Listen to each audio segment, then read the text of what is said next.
Hello students, welcome to Vedantu NEET English. I am Ms. Gopika, your biology master teacher. So the session has started. Let me know in the chats if I am audible, visible and the presentation right behind me is also visible. Quickly let me know. I am waiting for your response. Yes, are we live? I think we are live, right? So today what are we going to do, students? Today we are going to do sexual reproduction in flowering plants, right? We are going to do about plants. Now you'll be like, huh, ma'am, you just told you're a zoology teacher, why are you teaching about plants? Because we know all subject students, don't take tension. I taught you physics also, I taught you maths also, I taught you chemistry also in breathing and exchange, right? So we teach everything, okay? Yes, so jokes apart, today we are going to do sexual reproduction in flowering plants, which is the 12th topic, and let's see what's the weightage of this chapter. So students, in 2019 around 5 questions came from this chapter, in 2020 3 question, 2021 3 question, 2022 3 question, 23 2 question, 24 2 questions. So we were expecting around 3 questions from this chapter, but around 2 questions came from this chapter. That means 8 marks to 12 marks you can expect from this chapter.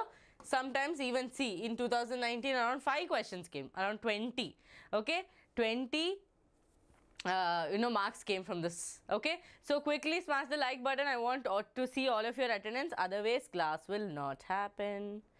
I know you people are all upset because the hearing did not happen today, but you shouldn't show that upset behavior in my class, right? Yes, all of you smash the like button quickly. I want the attendance to be completely marked, all of you. Students, make it a habit. As soon as you come to my class, you smash the like button and you tell ma'am present in the chat. Okay, ma'am, I am present. Okay, this way what happens, I will also learn your names. At the same time, we'll have that, you'll feel like, okay, this is like an offline, this does not feel like, you know, an online class, it feels like an offline class. Okay, so students, the first question I want to ask you all is that, are you happy that the plants are reproducing? This is the question that NCERT asked you people. So you're supposed to answer me yes or no. Okay, yes or no. Oh, awesome, Rasna. You can take it. Yes, tell me, are you happy that the plants are reproducing? This is the first ever line of your NCERT. You should answer it fast so I'll be able to proceed in the class. Yes, fast answer yes or no.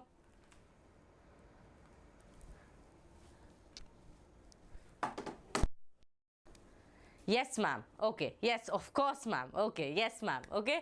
So, who is this? This is, hey, I'm pollen. I rest inside the anther. You can see it chilling with one T and all, which even I'm not able to do nowadays. But yeah, pollen is doing. Hey, I'm ovule. I rest inside the ovary. So, this is the two people. The hero and the heroine of our chapter is your pollen and your ovary. Because of them, we had to study this chapter. Okay. Yes. Okay. Most of you are telling yes. I hope no one has a justification that no, ma'am, I'm not happy about plants reproducing. Even if you tell no, NCERT is saying yes. Why so? Because students, sexual reproduction in plants, if we see this topic, we have to understand that this, at the end of the day, what are we having? We have the flowers. Inside the flowers, we have the male and the female, and then fertilization happens and it gives us the seed and the fruit, right? Why do we grow a plant? We have some benefit out of it, right? We consume the leaf, we eat the fruit, seed, of course, right? Yes. So students, this sexual reproduction in flowering plants, the first ever question they asked you is, are you really happy? The main reason I asked that is because these flowers not only is just enjoy the beauty of the flowers, but understand they help us culturally. That means in many of our Hindu cultures, even Christian cultures, even in Muslim cultures, be it any culture, they use flowers to indicate something, right? Even if it is for love, even if it is for affection, even if it is for grief, we use these flowers. Yes or no? All of you agree to it, right? At the same time, they're aesthetically beautiful. Okay, the students, this and all is not, see, NEET questions, but this is the starting of the chapter. Okay, they are ornamental. They are ornamental. Okay, they are used for a culture, aesthetic ornaments. They are also used to express different kinds of emotions, right? Different kinds of emotions. How many of you have got a flower from your parents, loved ones, from your friends, and you felt very excited? Very excited. Mic, voice is breaking? Now it's fine, huh? Maybe because I put this inside. 1 second, let me check.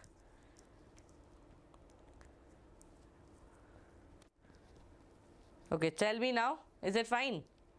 I think it's because the mic is moving. But if I don't think if I put, student, 1 second, I'm checking, okay? You felt very excited. Very excited. My voice is breaking? 1 second, 1 second. I'm checking, I'm checking. Put this inside. 1 second, let me check.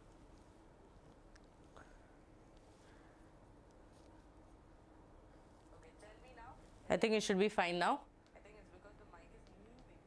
Yeah, whenever I turn, no, there might be a slight issue, otherwise it's all fine. Okay, yes. So students, to to show different kinds of emotion, be it love, be it happiness, be it sadness, even for people's death, right? We go with your bouquets, even for wedding we use it. So flowers are basically to express any kind of emotions. I asked all of you a question: have you ever received a bouquet from someone like your parents or someone you loved, or someone like who is so dear to you? You will know that emotion. So this chapter starting is talking about all of that, which is again not very neat point of view, but you should just know this introduction to this chapter. Are you all with me on this? Yes, awesome. Now, sexual reproduction means what, students? Sexual reproduction means, simply means, be it in animals or in plants, it basically has only one meaning, that is the male gamete, right? The male gamete,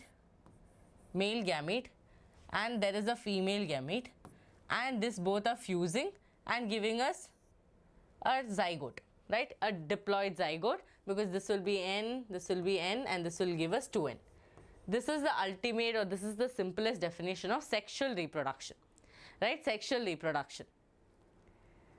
Yes. Okay. So male, female fuse together, male gamete, female gametes fuse together, they do fertilization, and at the end of the fertilization we get a zygote, and then continues. This is your sexual reproduction. So this was the introduction to the chapter, nothing much. Now students, we are going to start the chapter on the note of flower. Now flower, mainly if you see a plant, generally if you see a plant, it has two parts, okay, two parts. Okay, full, all of them are like, oh, thank you students, thank you for sending me flowers, so beautiful of you all. Okay, very nice. Now all the people who put flowers, now put attendance in the class. Okay, attendance in the class. Yes or no? Yeah. You know, with that plants, that part also stem. Some people take the stem to hit. Remember, your parents used to take that, right? They used to go outside, they used to break something, and they used to come back, right? A branch of a plant. A branch of a plant, you would have got hittings also.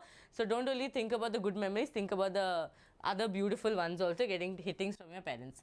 Now students, flowers, or say a plant, no, I would say a flower, forget about plant, flower only will say, okay?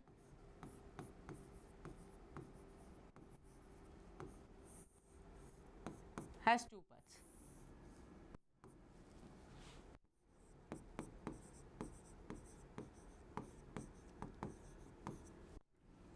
Essential and non-essential. Essential and non-essential means what? Essential means it is directly involving in the reproduction of the plant. Non-essential means it's not directly involving, but it is indirectly involving. Okay, because many students, whenever they see the word non-essential, they're like, useless. Why will I study about it? No, not at all. Essential means they're directly involved in the reproduction, but non-essential means they're directly not involved in the reproduction, but they are helping in reproduction. Now let's see what is this essential and non-essential. Students, essential is your androecium, okay, androecium and gynoecium. Okay, gynoecium.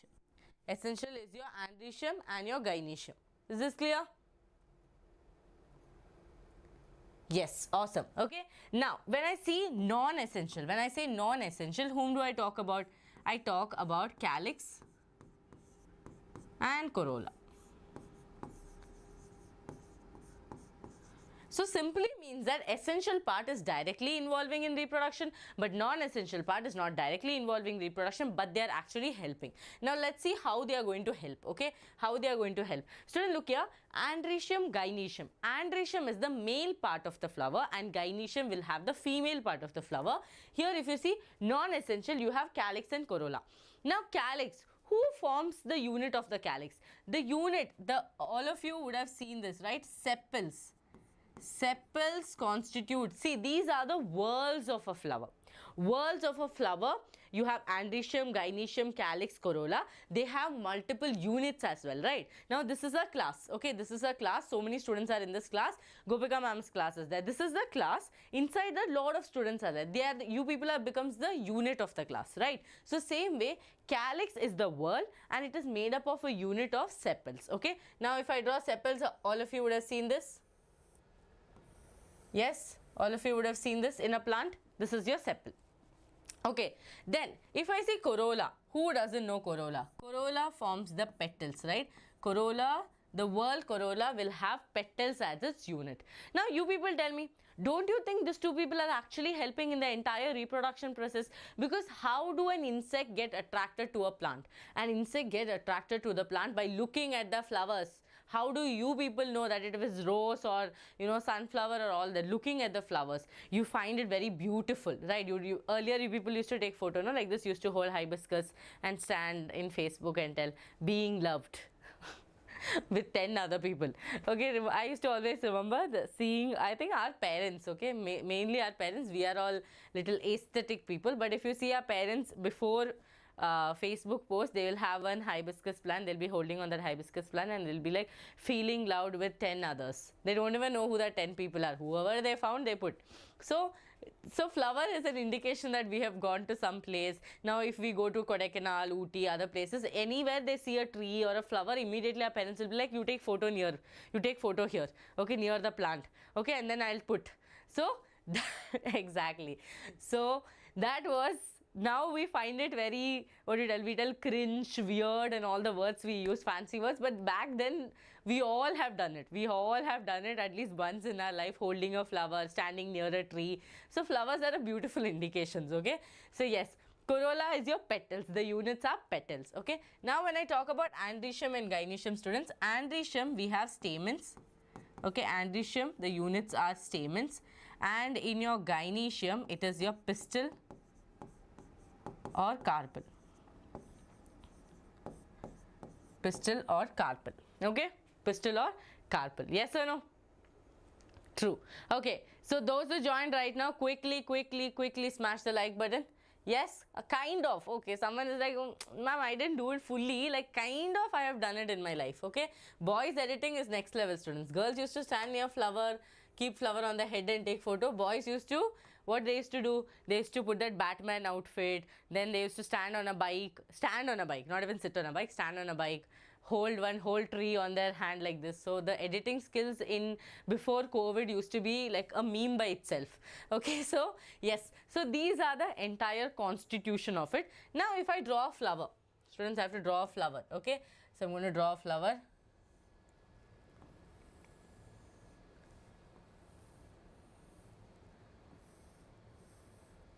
I'm not going to draw your epigynous, superior ovary, inferior ovary and all. I'm just drawing this for the labeling part, okay? That much botany also we don't need in life. Yes. And now let's draw the boy. Anthers. Okay, anthers are there.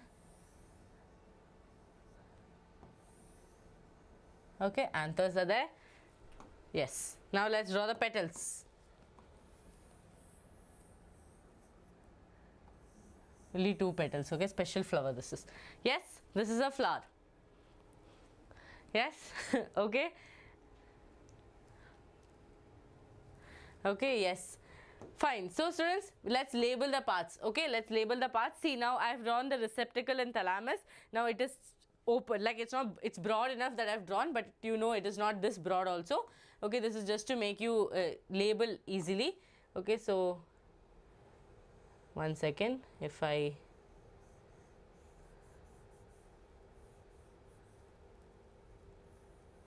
this is your receptacle or thalamus, which will be a swollen part of the flower, right? Swollen part of the flower. Yes. Yes, done. Okay, let's label each of the parts. So this is the receptacle or the thalamus, which is a swollen part, okay, which is a swollen part, and from there receptacle or the thalamus. Okay, thalamus.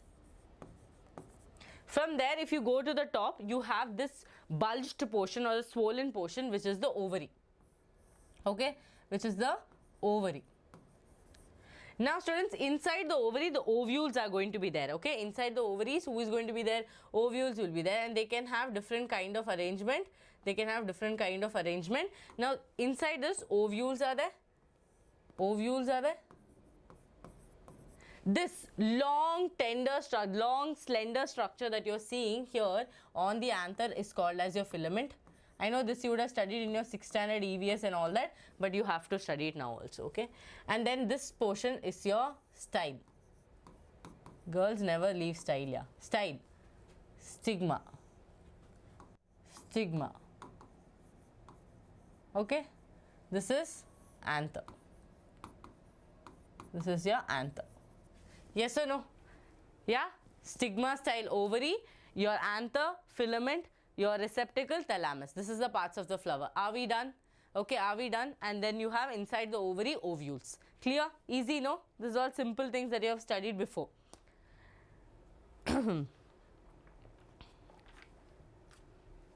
Yes, okay. Now students, one more word you have to know. If I show the filament, right? This is the filament and the anther.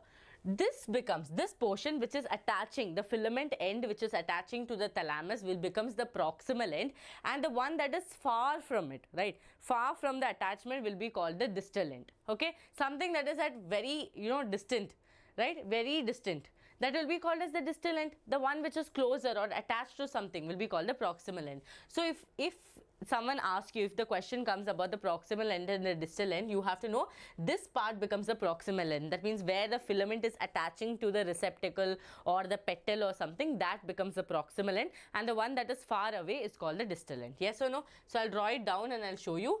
So this is your filament, this is your anther. Okay, this is your filament and this is your anther. So here, say this is your receptacle. Okay, I'm just drawing it like this. Okay. Now this becomes the portion which is attached.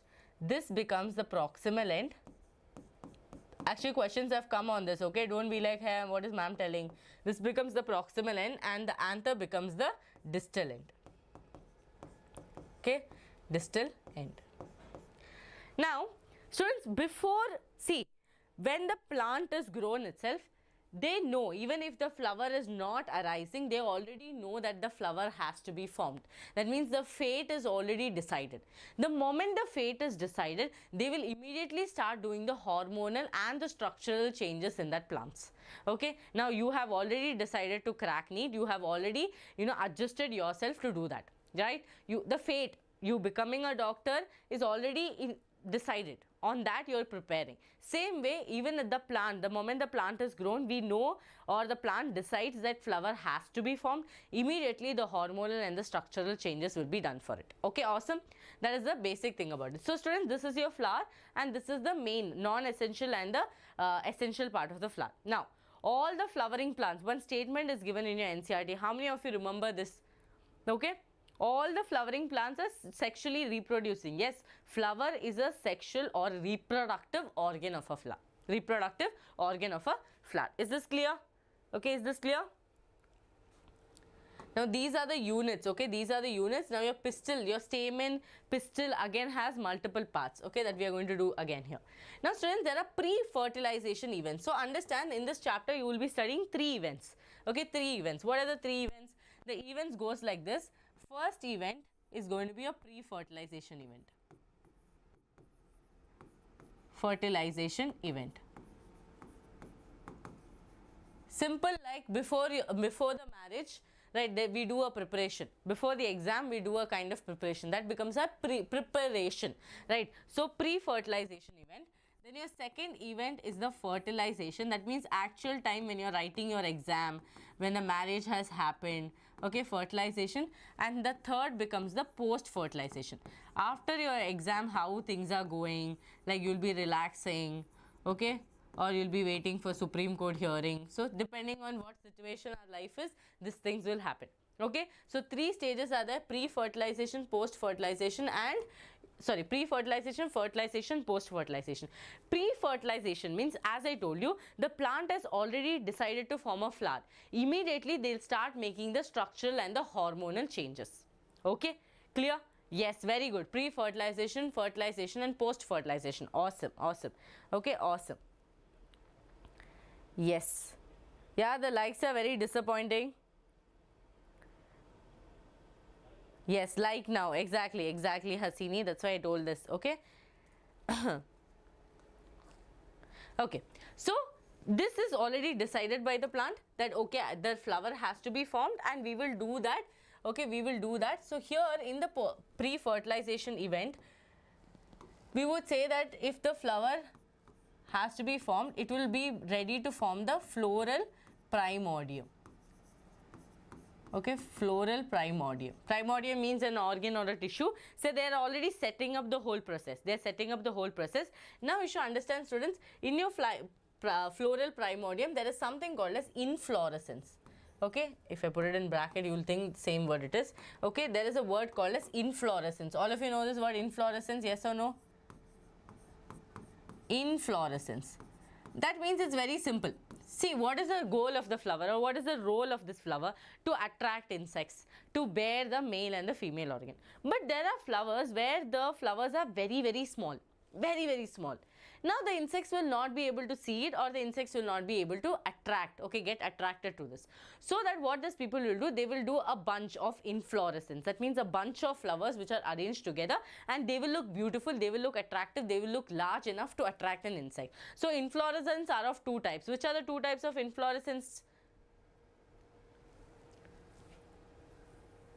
Rani, I have sent the Telegram link, no? I sent you the Telegram link and asked you people to join. Are you not on our Vedantu NEET English Telegram and Biology by Gopika? Students, join the Telegram so that you do not miss any kinds of update, and you will get all these notes only there. Okay? Nowhere else you will get these notes. Got it? So students, inflorescence are of two types: racemose inflorescence and cymose inflorescence. What is racemose and cymose inflorescence? All of you tell me in the chat, what is racemose and cymose inflorescence? Quickly, I'm waiting for your answer. Yes, I have sent the Telegram link. I had sent the message on the Telegram.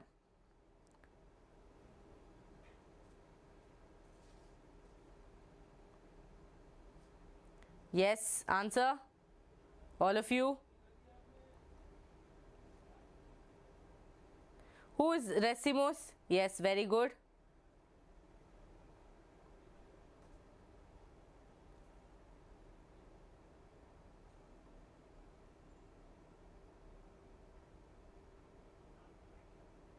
Okay, okay. Yes, many are telling different answers. Exactly. In racemose, what happened? The axis is growing continuously. Axis is growing continuously, right? And what is happening? The younger flowers will be on the top and the older flowers will come down. They'll be like, okay, my time is over. So if this is the axis, students, here the younger flowers will be there. Okay, they will keep growing. Indefinite growth will happen. Okay, here the younger flowers will be there. And the older flowers will be to the down. Okay, older flowers will be downwards. They'll be like, okay, we are old, you people are young, so you people keep growing. So this will be an indefinite growth, okay? It will keep continuing to grow. But in the cymose, it's not like that. Cymose, what's happening? The older people will be towards the top. That means the older flowers will be towards the top and the younger flowers will be to the bottom. Okay? The younger flowers will be to the bottom. This is called as cymose.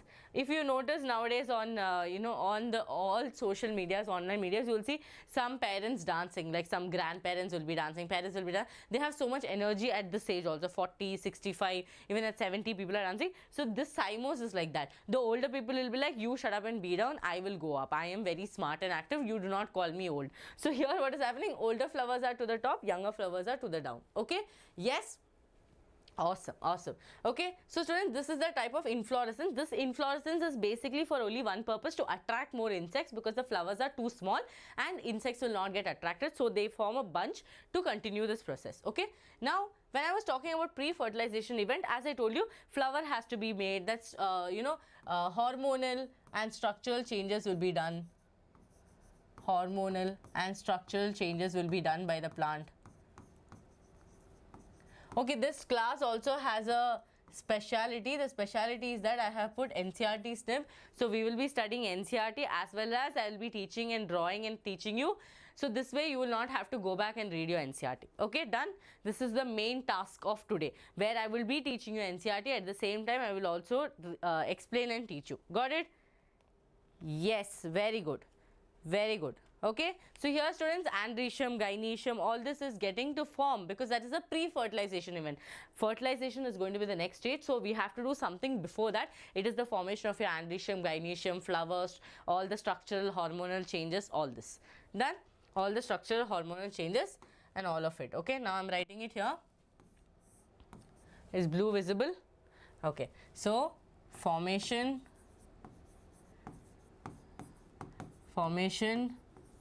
of androecium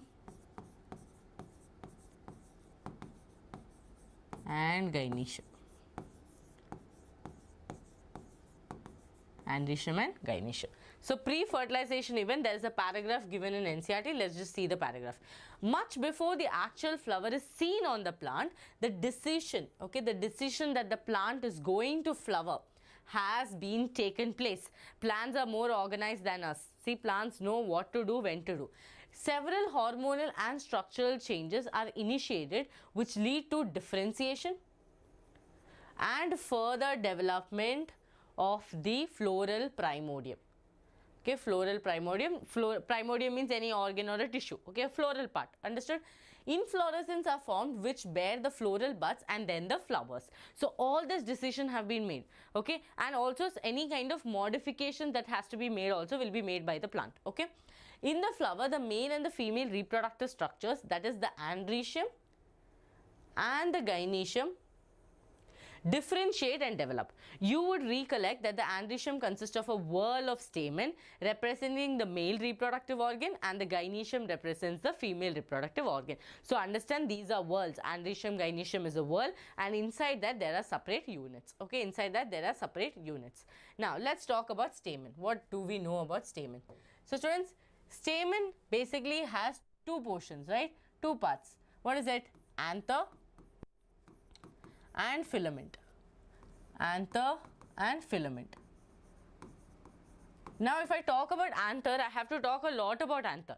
But first we will draw the structure, right? Let's draw the structure. This is my filament. Okay, and this is going to be the anther.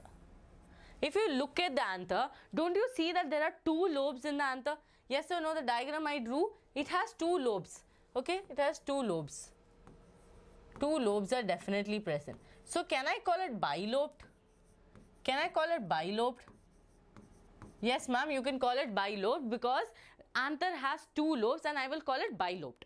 Okay, now if I take a cross section of this anther, if I take a cross section of the anther or if I cut it longitudinally, I will be able to see 𝐤𝐤𝐞𝐜 in it. So how do I see it? Now if I take a cross section of it like this, okay, cross section of it like this, and if I draw it, okay, if I draw it,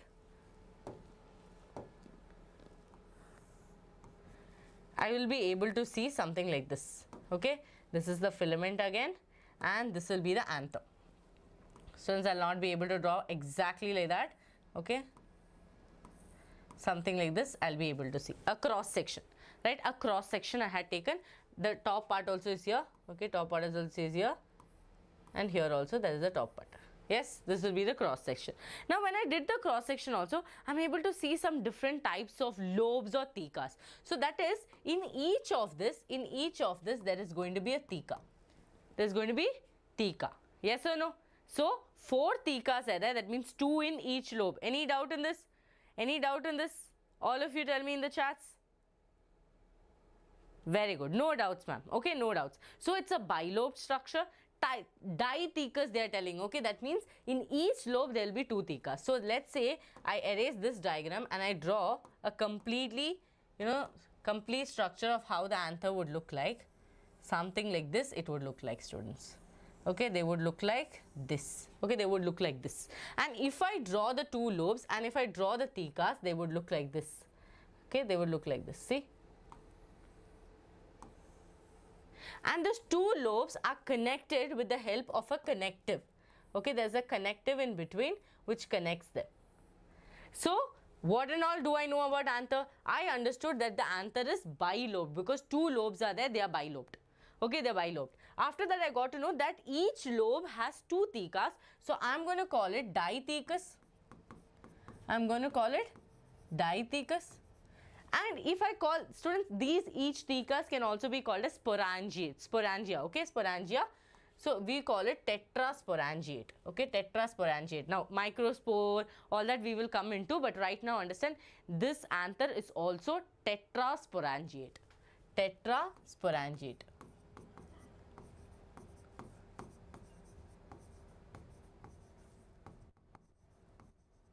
Yes, clear? So the anther is bilobed, dithecus, tetrasporangiate, and we can also use the word tetragonal. Tetragonal. Is this clear? Anyone has any doubts? Anyone has? Yes, very good. Tetrasporangiate. Okay. Now, students, each of this. Now, ma'am, what is this theca? Why are we using it? What's the purpose of this? We need to know the purpose of this, right? The purpose of this is, students, this theca or your microsporangia, okay, microsporangia later develops to form your pollen sac. So these are the people who are going to store your male gametes later once they mature. Okay, so when I'm labeling it, what am I going to label it as? I will label it as microsporangia, okay, later forming pollen sac during maturation, okay, pollen sac. But before this also you should understand, when the anther is young, okay, when the anther is young, this is a very important line, when the anther is young, some compactly packed, okay, some compactly packed cells will be there,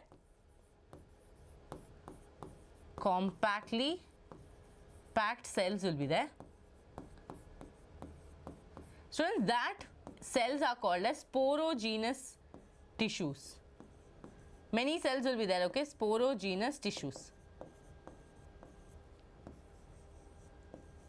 This is when the anther is young, okay. When the anther is young, they will have some compactly packed cells, okay, compactly packed cells, and these cells are called as sporogenous tissue. This sporogenous tissue later during maturation forms your microspore mother cell, again undergoes meiosis, then form your microspore. This microspore ends up forming your pollen grain. So this is all about microsporogenesis, okay. But if you don't understand this, then you will not understand this, okay, you will not understand the rest of it. Is this clear? Please look at the board and let me know if it's clear.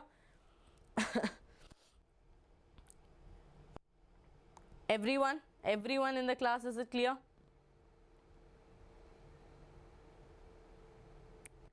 Yes, all of you? Okay, okay. This will be your microsporangium, which later during maturation will become pollen sac. Okay, pollen sac. And then we have, when the anther is young, there will be a set of cells which have accumulated, compactly packed cells, which is called as your sporogenous tissue. Okay, this is all about it. Now, if I have to talk about filament, how can I ignore the filament? Okay, this filament, students, is basically like a stalk kind of a structure which will hold your anther in place. Okay, this filament is long, slender, and provides the support for the anther. Okay, it provides the support for the anther. Got it? That's it about your filament. Okay, clear? Any doubts? Yes. In the filament, only one thing you have to understand: proximal end, distal end. This one question had come, so you should understand this is the proximal end, this is the distal end. Filament is long and slendered. Okay, the stamens combine, many units of stamens will combine. These are the units. Okay, they will combine to form your whorl called as androecium. Okay, androecium. Okay, now that we understood about the anther structure, let's see what NCERT is telling. Students, after this class you will not have to read NCERT. I assure you that you don't have to read NCERT. See, a typical angiosperm anther is bilobed. Yes, all of you understood why it is bilobed, okay? Which each lobe having two thecas. Yes, ma'am, this also I understood. That is, they are dithecous. Don't tell tetrathecous, okay? They're not calculating for the whole. They're calculating each lobe has two thecas, so we call it dithecous, okay? Often a longitudinal groove runs lengthwise separating the thekas. Let us understand the various types of tissues and their organization in the transverse section of an anther. They are telling usually if this is the anther, okay, this is the anther, there will be a longitudinal line that runs like this, okay, like this. But now we are going to study this, okay, we are going to study the transverse section. Clear? Okay, transverse section of the anther. The anther is four-sided. The anther is four-sided, so we will call it tetragonal structure consisting of 4 microsporangia. 4 microsporangia located at the corners. Okay, corners, 2 in each lobe. Agreed? So far good. 2 in each lobe. Yes? Yes. Okay, fine. Now, the microsporangia develop further and become the pollen sac. So, only during the mature stage, I can call it pollen sac. Otherwise, I am supposed to call it microsporangia. Okay. They extend longitudinally all through the length of the anther and are packed with pollen grains. Okay, are packed with pollen grains. So far good. Okay, so if I take a cross section like this, students, I'll be able to see a structures like this. Okay, I'll be able to see a structure like this. I've separated it.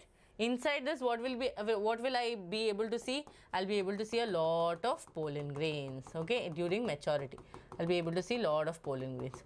If you people have seen hibiscus and if you have touched the anther, you would be able to see that white powdery structure on your hand. That is your pollen grains. Done? Done and dusted? Okay, chalo, let's go to the next one. Structure of a typical anther. Now, I have already done your typical anther, but we are going to understand more about microsporangium. Okay, we are going to understand more about microsporangium. Is this clear? So, we will learn the layers as well as the structure. So, students, this is the structure. Let's draw it once again. Okay, let's draw it once again. A big structure we are going to draw. Okay. Yes. We've drawn the structure. Can you see? It's not exactly like butterfly shape, but they have one side up and down. Here we have the thekas or your microsporangia and the corners. Okay, you should always draw it in the corner. Okay, now we will just label this. Okay, these are microsporangias.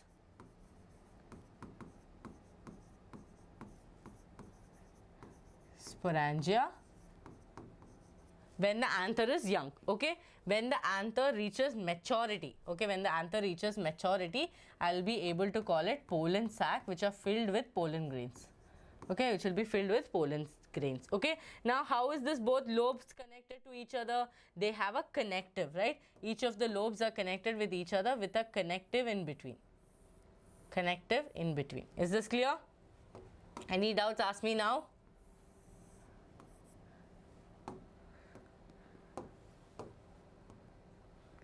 Okay, this is the connective. Connective. Now, this so far good? Yes, layers we are going to come into, okay, layers we are going to come into, okay. Okay, thank you, GT. Now, students, look here, microsporangia, pollen grains, understood? Okay, this is done. 4. What and all do we know about anther? Let's write that also. What and all do we know about anther? We know that the anther is bilobed, okay, bilobed, tetrasporangiate, tetrasporangiate, tetrasporangiate. It is tetragonal, okay, tetragonal. Tetragonal, and one more word was there. Who can tell me the one more word? Yes, all of you. 4 layers. Yes, we are going to the layers. Before that, tell me one more word. Bilobe done. Tetrasporangiate done. Tetragonal done. One very important word is that. Starts with D. All of you.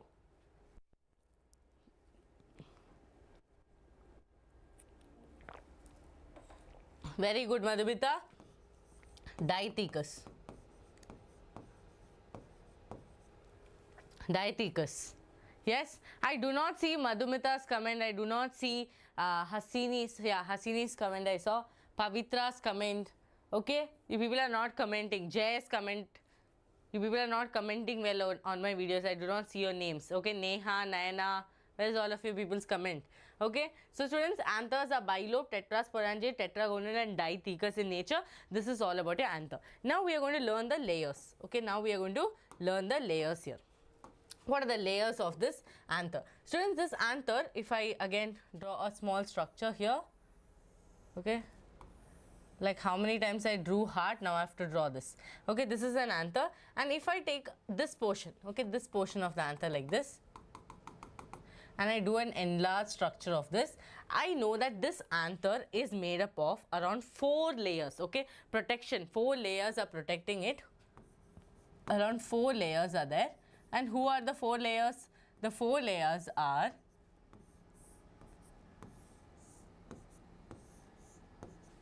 epidermis, okay, endothelium,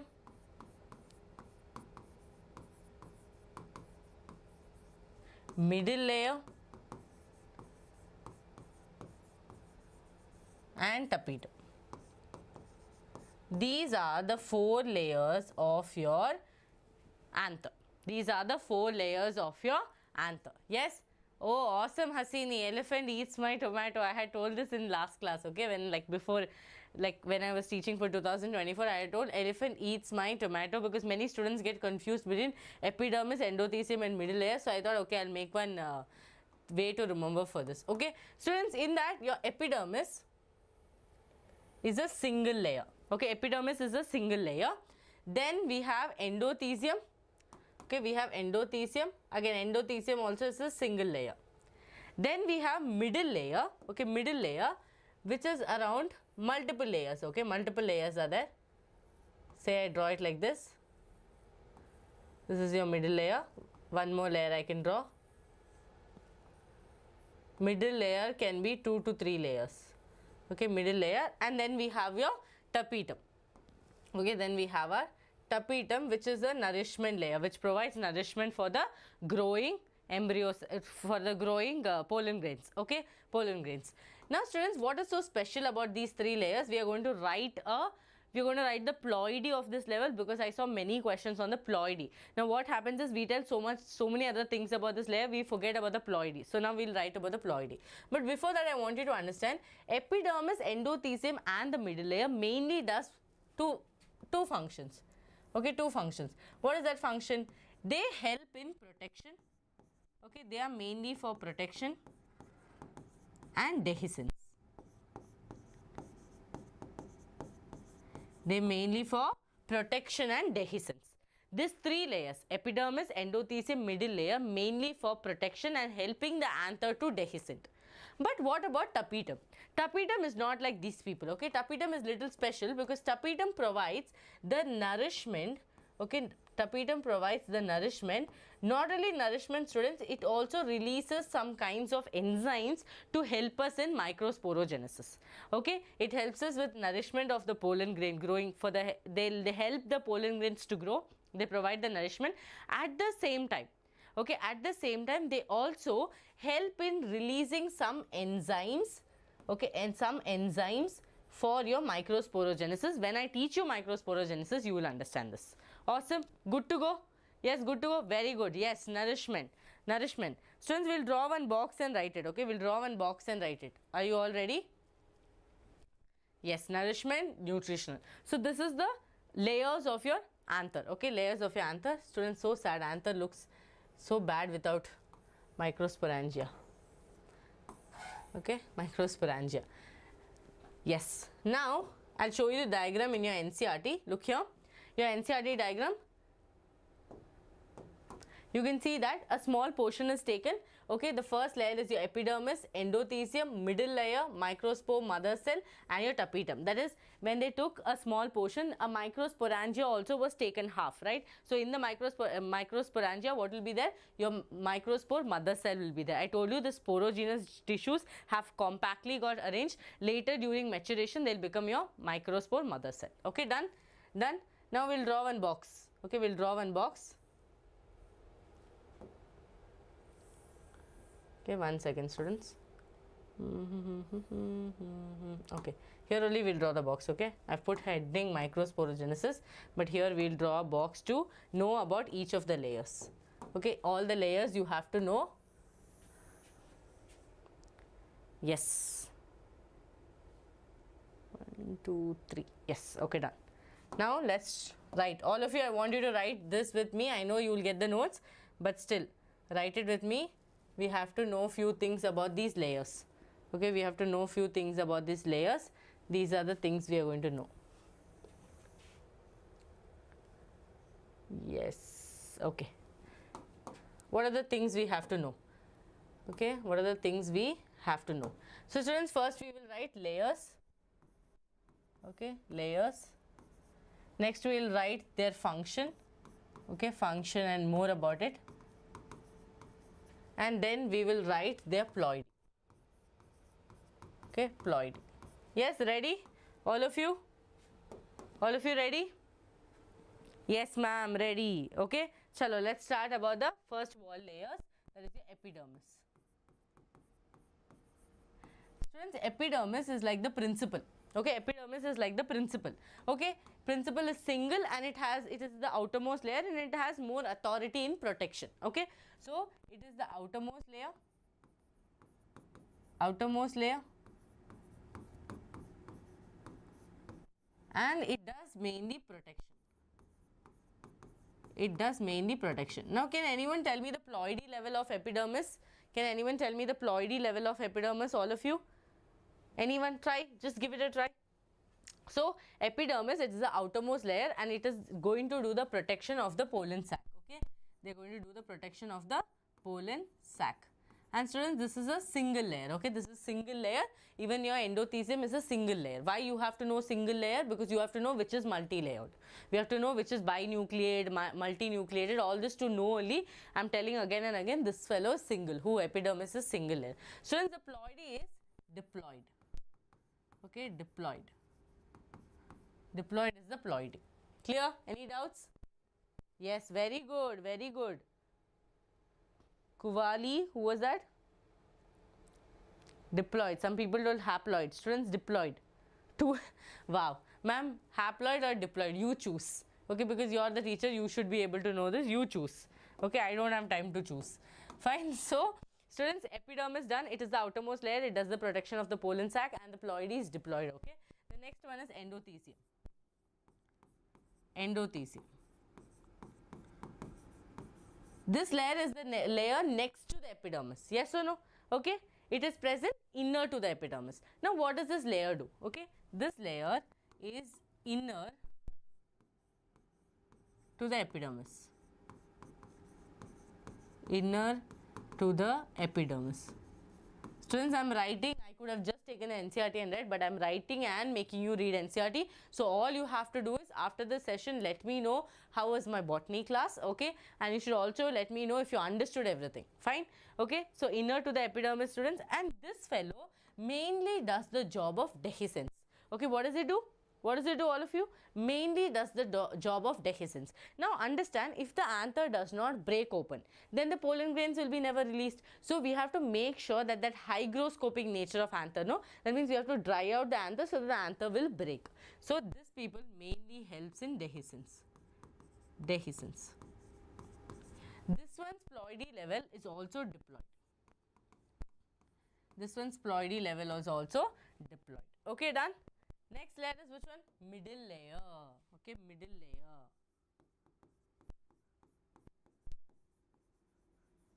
Middle layer is little more special. Okay, it is inner to epidermis, but the thing is, this layer is not a single layer. Yes, it is not a single layer. All of you are with me on this?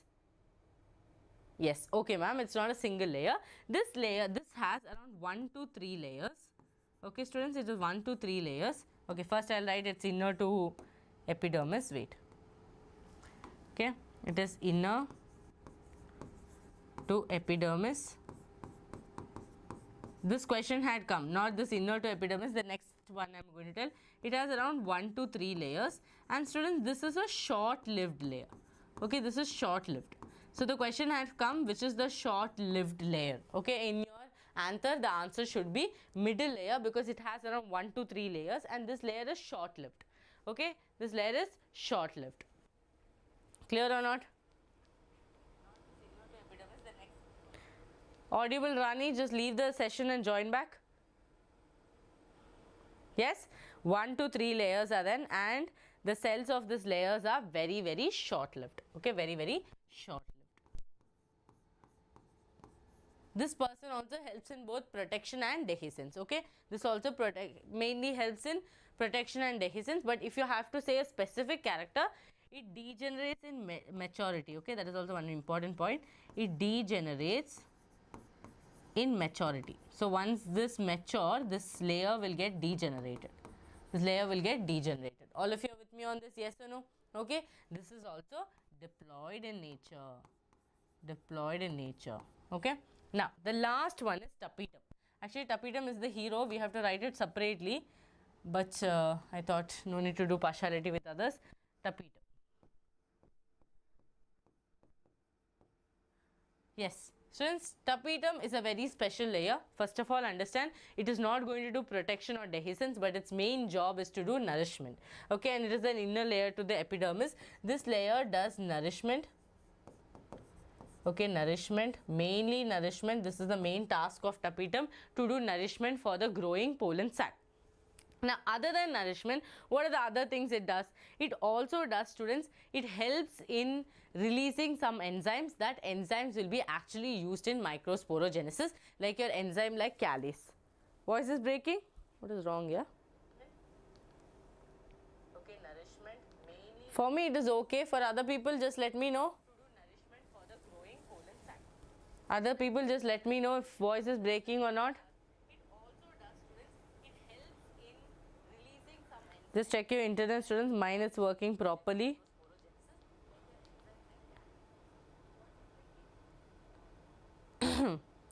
Yeah. That's what I told you in the starting of the session when I'm turning to the board, because this is pulling, right? This is. Wait 1 second. I'll just untangle this. Maybe because of that. Oh God, it's so tangled, students.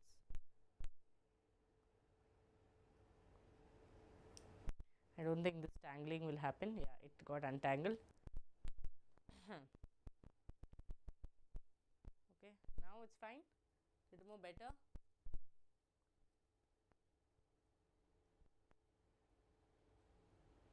Okay, it's because when I'm moving, right? When I'm moving, it's breaking. Now, like when robot, how will I teach? How will I stand and teach like a robot? Should I call someone to fix it, or is it fine? Chalo.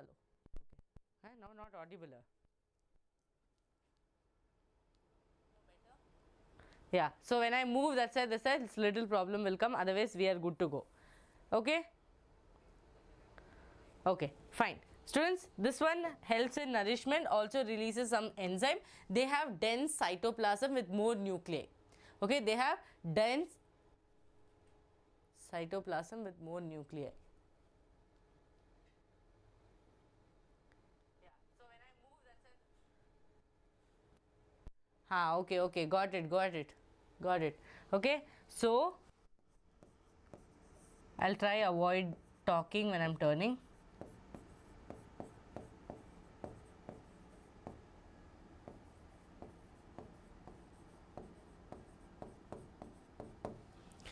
So students, this tapetum has dense cytoplasm with many nuclei. Okay, they have dense cytoplasm with many nuclei. Now the most catchiest thing about this tapetum is that they are polyploidy in nature. Okay, polyploidy in nature. They are showing polyploidy. This was the question that was asked. Okay, this was the question they asked about tapetum's ploidy level, and they asked about which is the layer where the cells will be short-lived. So, two questions you got from this previous year in PYQs, that is about the middle layer and about the polyploidy. Is this clear? Okay. Yes, is this clear? Okay. Students, also this tapetum has a dense, that means DNA is more because they are forming different enzymes, right? They are forming different compounds. The DNA also, the amount of DNA also is little increased in the tapetal cells. Okay, increased in the tapetal cells. Done. Done and dusted. So all the 4 layers we have written everything about these layers. Okay, it was an easy job to write this box. Now all you have to do is study the box. Okay, if I draw like this, yes, study the box. Okay,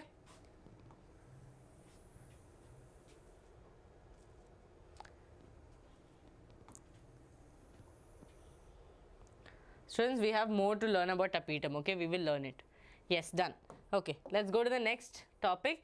Sporogenous tissue. No, we are going to get into directly microsporogenesis. After that, I'll tell you about sporogenous tissue. So students, microsporogenesis, before we read into this, I will explain you, then we will read this. Okay, then only we'll understand. Chalo. Now microsporogenesis, we understood that, okay, this many layers are there in anther, anther is protected, all this we understood. Now what is microsporogenesis? Okay, microsporogenesis, yes, pollen, kitten, all that will come later. Pollen, kitten, all that will come later. Now you understand, microsporogenesis means I have to form pollen grains, right? Now I just have some tissues with me. I just have microspore mother cell with me. Now I have to make sure that pollen grains are formed, because what is the ultimate job of the anther? Ultimate job of anther is to form pollen grains. If that only is not done properly, then what is the point? So microsporogenesis is when we convert or form with the help of microspore mother cell, when we form pollen grains. Okay, when we form pollen grains, that is what is happening. Okay, don't take screenshot, I'll send it to you people. Okay, don't take screenshot, I'll send it to you people. Is this clear? Okay, chalo. So students, sporogenous tissue word you will see a lot of places. Some places you will see that sporogenous tissues undergo meiotic division and form the microspore tetrad. That means microspore mother cell will be some places ignored. Okay, but let's write it this way. Your sporogenous tissue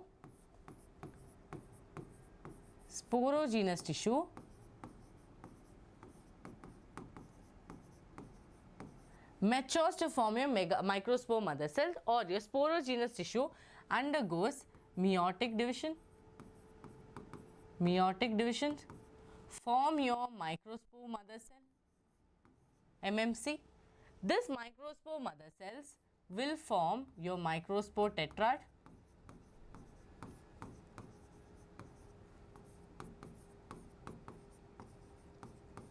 yes. Okay, microsporogenesis means what? Okay, yes or no? Okay, so students, this sporogenous tissue, each cell in the sporogenous tissue is a potential microspore mother cell. We can tell it that way, right? We can tell it that way. We can tell this sporogenous tissue is a cell compactly, homogeneously compactly packed cells. Each cell has a potential to become a microspore mother cell. This microspore mother cell will undergo meiotic division to form microspore tetrad. Fine, this is what I am saying. Okay, microspore tetrad. Fine. Now if I draw this, if I draw these structures, how will they look like? Say this is your sporogenous tissue. Okay, many cells are there. Each cell has the potential to become an MMC, microspore mother cell. Okay, from here to here meiosis has happened. This microspore mother cell formed microspore tetrad. Okay, microspore tetrads. Did you tell them pistol and Garfield? No, I did not. Okay, yeah, tongue twister as usual, exactly. Microspore tetrad. Okay, students, now this microspore tetrad, no, if I draw it like this, maybe you will not understand. I think we can draw it like this, but yeah, I'll show you how it will be drawn. We can draw it like this also. Okay, this microspore tetrad completely is packed. What do I mean by packed? They're covered like this, they're attached with each other like this. They're not allowed to separate. They're not allowed to separate. So what will we do? That is because they are covered. They are covered, or they are kept together because of one person. Okay, one person. To break this person, right? To break this person, we will get one enzyme which is released by your tapetum. Now, how many of you can answer this? Let me see how many of you can answer this. I had told this before. Okay, so students, there is one person called as callose. Okay, one person called as callose. this callose will make sure that the microspore tetrads do not go everywhere. They stick together. All the 4 tetrads will be together. But what, can I do that? No, I cannot do that because I need each of the microspore tetrad to form a pollen grain. If they become like a group, my work will not be done, right? Then no use of microsporogenesis. So to remove this callose, we are going to take the help of our hero, that is tapetum. Tapetum is going to release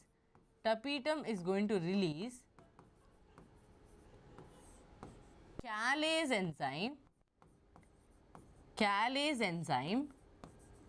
to break this callose. Now after breaking, I'll be able to get individual microspore tetrads.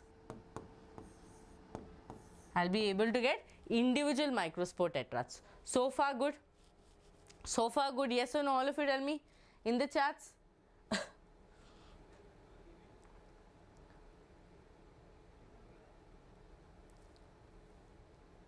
Yes, okay, all of them.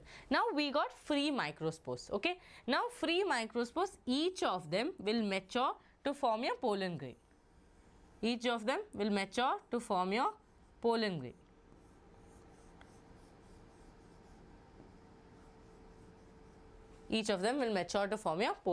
Okay, with 2 layers in this. Yes, this is your microsporogenesis. Okay. Now let's write here.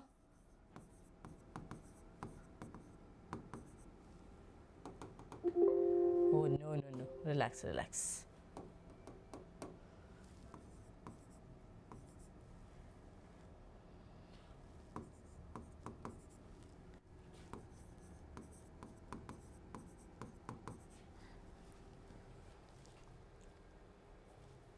Done? Good to go? All of you, any doubts so far? Callase, callose understood? Callase, callose also you understood? Yes or no? All of you, quickly tell me. Yes ma'am, understood. Okay, done. Now students, you might be thinking, oh ma'am, this callose, no, is such a problem. Because of this callose only all these microspores kept together. But understand students, this callose is also actually a help. They provide an isolation barrier for this microspore tetrads. Okay, they provide an isolation barriers, like how we take care about a fetus, that means your baby, right? How we take care of a baby, how our fetus is protected inside the womb. Same way, this callose enzyme makes sure that there is an isolation barrier between the microspore tetrads and the other sister tetrads and other things. Okay, fine. So here you can see sporogenous tissue was there. It became, after meiotic division, MMC happened. MMC gave rise to microspore tetrads. This microspore tetrads were attached together. Okay, they were binding together. With the help of that binding was because of callose. We used the enzyme called callase enzyme to remove the binding. After that, we got free microspores. Okay, we got free microspores. Each microspore will at the end of the day form your pollen grain. Okay. Now callose, what did I tell? Callose is going to do isolation. It's going to provide that isolation barrier. Done? Are we good to go? Fine, done. I'm not writing meiosis 1, meiosis 2. Okay, but if you want to write, you can definitely write it. Okay, you can definitely write it. But otherwise, everywhere I'm writing meiosis. Okay, now we will go back to our NCERT and we'll see if we understood or not. Look here, students. In a transverse section, a typical microsporangium appears near the circular in outline. Okay, that is this butterfly shape, right? They are circular in outline. It is generally surrounded by 4 wall layers. What are the 4 wall layers? Elephant eats my tomato. That is EEMT. The epidermis, endothelium, middle layer and the tapetum. The outer 3 walls perform the function of protection and help in dehiscence. Any line I have missed from NCERT in my notes? Tell me yes or no. Yes or no? No. Rasna, first your microsporangia. Then it will later mature to pollen sacs. Inside the pollen sacs, your pollen grains will be there, right? This porogenous tissues, this each cell will be potent to or potential, they'll have the potential to form microspore mother cell. Microspore mother cell. So, pollen, don't get confused with pollen sac and don't get confused with pollen grain. Okay, pollen sac is a bag like where you keep the rice, like rice sac. Inside that rice is there. Formation of rice is different, sac is different. Clear? Don't get it confused. Fine? Okay. Now the innermost wall layer is the tapetum. It nourishes the developing pollen grains. Cells of the tapetum possesses dense cytoplasm and generally have more than one nucleus. Okay, they have more than one nucleus. Can you think of how tapetal cells could become binucleate? Now, you keep thinking, okay, when the anther is young, a group of compactly arranged, see, very important, a group of compactly arranged homogeneous cells called as sporogenous tissues occupies the center of the each microsporangium. Okay, center of each microsporangium. Microsporogenesis. Now let's see what's microsporogenesis. As the anther develops, the cells of the sporogenous tissue undergo meiotic division to form microspore tetrads. So are you understanding now, Rasna? Understanding what we are forming? Okay, from the microsporangium that was there, in between there was sporogenous tissue. That tissues had the potent to form microspore tetrads. This microspore tetrads ultimately forms the pollen grain. So later in the pollen sac you will be able to see the pollen grains. Okay, chalo. What would be the ploidy of the cells of the tetrad? Again, questions over questions. Now look here. As each cells of the sporogenous tissue is capable of giving rise to a microspore tetrad, each one is a potential pollen or a microspore mother cell. Understood? Each of them, we can say, see, directly from sporogenous tissue to microspore tetrad, you can say, or you can say sporogenous tissue, MMC, microspore tetrad, pollen grains. Okay? They will form, each of them is a potential pollen or a microspore mother cell. The process of formation of microspores from a pollen mother cell through meiosis is called as microsporogenesis. Students, don't get confused with PMC and MMC, both are the same only. Okay, through meiosis is called as microsporogenesis. Clear? Okay, microsporogenesis. The microspores, as they are formed, are arranged in a cluster of 4 cells called the microspore tetrad. As the anthers mature and dehydrate, the microspores dissociate from each other and develop into pollen grain. So here they are not mentioning about your 𝐂𝐤 enzyme, but questions have come previously about 𝐂𝐤 and 𝐂𝐿ose. Okay, that's why we are mentioning it. Inside each microsporangium, several thousands of microspores or pollen grains are formed that are released with the dehiscence of anther. So we have to wait for anther to get dehiscent to release this pollen grains, right? If the anther dehiscence does not happen, then the pollen grains will not be released. Pollen grains will not be released. So here dehiscence should happen, right? Dehiscence should happen. Dehiscence of what? Dehiscence of anther should happen. Clear? Clear? Microsporogenesis, let's quickly revise. So there are some types of tissues or cells called as sporogenous tissues which are accumulated in the microsporangium. Okay, microsporangium, you will heard, no? Microsporangium, between the microsporangium. In that, cells have the potential to become a pollen mother cell or your microspore mother cell or form microspore tetrad. Each of them will undergo meiotic division, form a microspore tetrad. After this microspore tetrad is formed, they will be attached together. So we will use the 𝐂𝐤 enzyme to remove this and make them free microspores. These free microspores will end up forming your pollen grains. This pollen grains will be scattered on your stigma for fertilization to happen. That's all, students. That's all. Okay? Okay, I don't like 𝐂𝐤ose, it seems. Ayyo.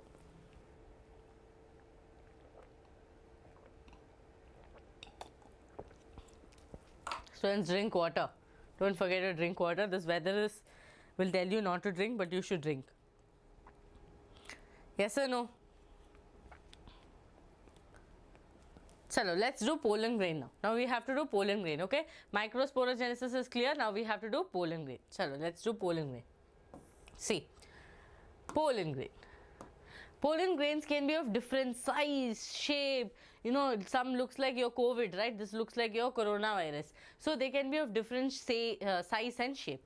Now what makes them so adamant, what makes them so special is the presence of the outer layer and the inner layer. So students, if say this is your pollen grain, okay, a big pollen grain I am drawing, and they have an outer layer and an inner layer. Okay.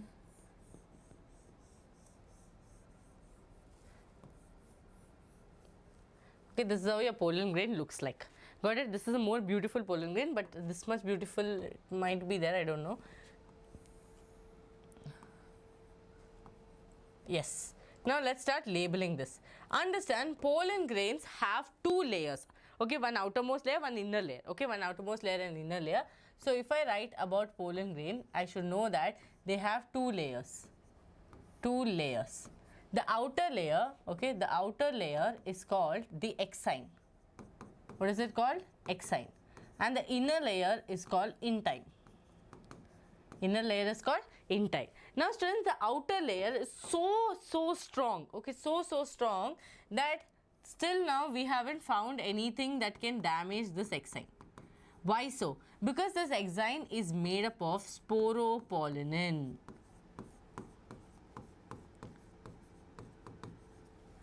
Yes? Yes? Yes or no?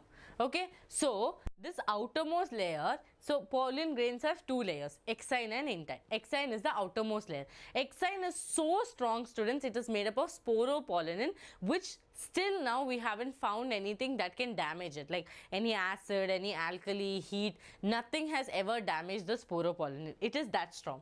Why have they given such a strong material? It's obvious, students, because pollens get scattered to every place, right? Wind scatters them, animals scatter them, many other means like water scattering is happening. So these will go and land in any condition. It could be in a desert, it could be in a cold place. So we have to make sure that this pollen does not get damaged, because this is a male gamete. How can we let it damage? Now inside this we have this orange color which I have drawn is your intine. Okay, intine. Intine is the inner layer, okay, which is not that strong and complex like a sporopollenin, but intine is also important. Okay, yes, that's why we can store it for a very long time. Perfect. Yes, totally agree. Okay, totally agree. Okay, clear?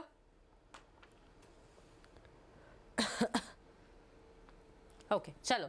Now intine, students, is also made up of something called as cellulose and pectin. Okay, cellulose and pectin. The intine is made up of cellulose and pectin. Understand, this pollen grain has around 25, will be 25 to 30 micrometer big. That means kuti small one. Okay, but I have drawn this big. 3-cell pollen grain. Why? Yes, tell me. 25 to 30, 25 to 50. Okay, 25 to 50 micrometer, it will be micrometer. That will be the size of your pollen grain.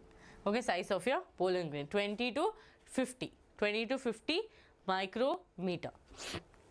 Exine is made up of sporopollenin, intine is made up of cellulose and pectin. Now if you see here, whenever I drew exine, I left small gaps.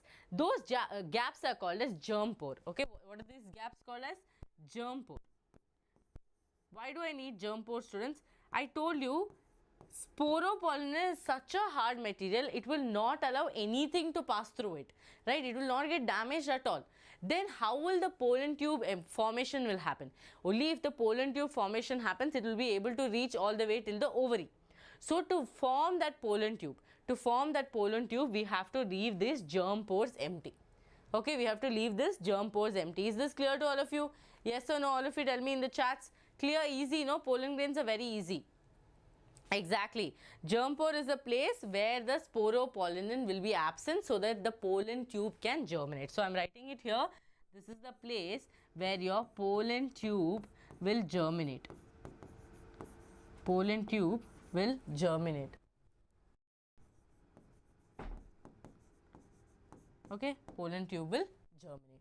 Done? Yes, awesome. Clear, ma'am. Okay, clear. Okay, now let's write little few more things about this exine and intine. Students, this is, as I told you, it's a very hard, rough layer. Okay, it does not get damaged. Okay, it's not easily also.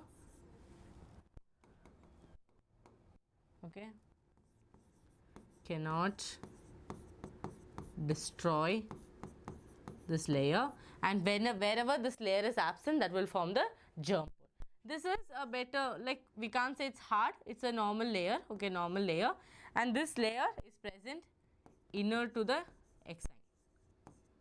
Okay, inner to the exine. Students, understand this exine makes the pollen grain ornamental. Okay, actually pollen grains, if you see the structure, no, they might look like you know, like how we see your what is that, desmids, how we see your cryophytes, dinoflagellates, diatoms, that beautiful structures of pollen grains will be there. That is mainly because of this exine. Okay, because this exine exhibits different ornamental structures, different kinds of, you know, patterns. So that's the reason why pollen grains, people preserve pollen grains. Okay, because they have some ornamental use. Okay, ornamental use. Is this clear to all of you? Any doubts so far? Any doubts so far? Now, if you look here, I have divided the pollen grain into two parts. Okay, I divided one top portion, one lower portion. Yes or no? What is this top portion called as? All of you tell me in the chats. What will this top portion be called as? Yes? Anyone can tell me? Is it, okay, I will not give the clue, but yeah. Anyone just give a try. Some cell, yes, cryophytes, dinoflagellates, perfect. Those is how, that's how it looks like. Okay, it looks beautiful. Now students, this top portion which I have, you know, separated, this top portion is called as my vegetative cell. What is it called as? My vegetative cell. They have dense cytoplasm. They have dense cytoplasm. They have structure which actually provides nourishment to the generative cell. Generative cell is the one who will have the male gamete. Okay, that is the one who will go all the way to the ovary. So vegetative cell actually provides all the nourishment that is necessary for the generative cell. Is this correct? Yes or no? The lower one here is your generative cell. Okay, generative cell. This will have the male gamete with them. Male gamete with them. Yes, exactly. Lower one is the generative cell. This vegetative cell will have more cytoplasm, more reserve food materials. Why? Because it has to provide the nourishment for the generative cell so that it can reach all the way up to your ovary and form the male gametes, right? Male gametes have to be formed. So pollen grain is clear so far? Yes or no? Yes or no? Let's see NCERT if you missed something. Pollen grains are generally spherical, measuring about 25 to 50 micrometers in diameter. It has prominently two layer walls, the hard outer layer called as the exine, which is made up of sporopollenin. So nothing is missed. Okay, which one is most resistant organic material known? Like, that means from our knowledge which we have known. It can withstand high temperature, strong acids and alkali. No enzyme that can degrade sporopollen. We know even to degrade our DNA we have enzymes, but sporopollen they haven't found yet. Okay, no enzyme that degrades sporopollen is so far known. Pollen grain exine has a prominent aperture called the germ pore where the sporopollen is absent. Okay, now pollen grains are well preserved as fossil because of the presence of sporopollenin. The exine exhibit a fantastic array of patterns and designs. What do you think the exine should, why should the exine be hard? I already gave you answer for this. Okay, what is the function of germ pore also? I answered you. The inner wall of the pollen grain is called as intine. It is a thin and a continuous layer that is made up of cellulose and pectin. The cytoplasm of the pollen grain is made up of that is made up of cellulose and pectin. The cytoplasm of the pollen grain is surrounded by a plasma membrane. When the pollen grain is mature, it contains two cells, vegetative cell and the generative cell. Vegetative cell is bigger, has abundant food reserve and a large irregularly shaped nucleus. The generative cell is small and floats in the cytoplasm of the vegetative cell. It is spindle shaped with dense cytoplasm and a nucleus. In over 60% of the angiosperm, pollen grains are shed in the two cell stage. I'll tell you about this, don't take tension. Okay. What happened? Okay. Yes. So in the remaining species, the generative cells divide mitotically to give rise to two male gametes before the pollen grains are shed. So here what they're talking about, students, let's write it here. Okay. Students, here they have told some things about vegetative cell and generative cell, which again I will be teaching you. But understand one thing, your vegetative cell has more cytoplasm and they have more food reserve because it has to provide to the generative cell. Now one statement they told, in 60%, that means if I see all my flowering plants, 60% of the angiosperm will degrade or will dehiscent in the 2 cell stage. That means when it is say one vegetative cell and one male gamete. But there is 3 cell stage, that means where 2 male gametes will be formed. 2 male gametes will be formed. Total it become a 3 cell stage. That is what they are talking about. So let's write that statement as it is, because they can ask you as an assertion reasoning statement. Okay. Here what are they saying?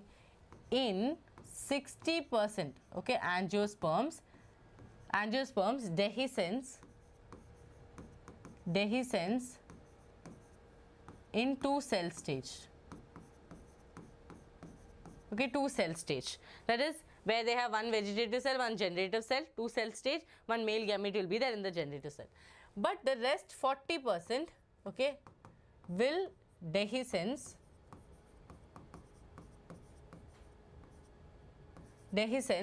in the 3 cell stage. That is when this generative cell will decide to form 2 male gametes. Any doubts, students? Please let me know. It's a little like you have to understand this, but if you understand, it's very easy. Okay.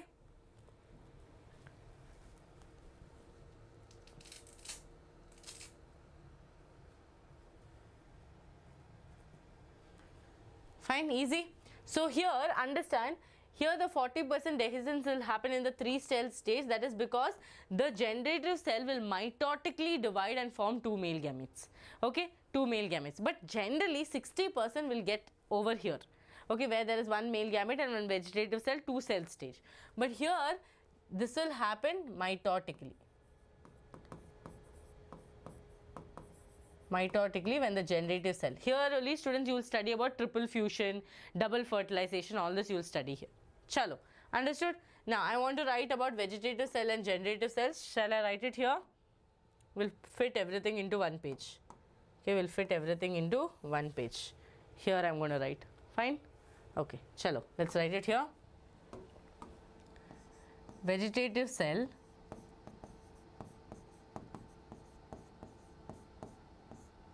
will have more cytoplasm,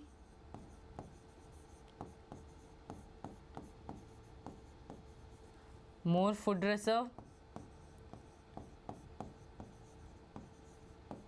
yes or no, and they will be providing nourishment for the generative cell.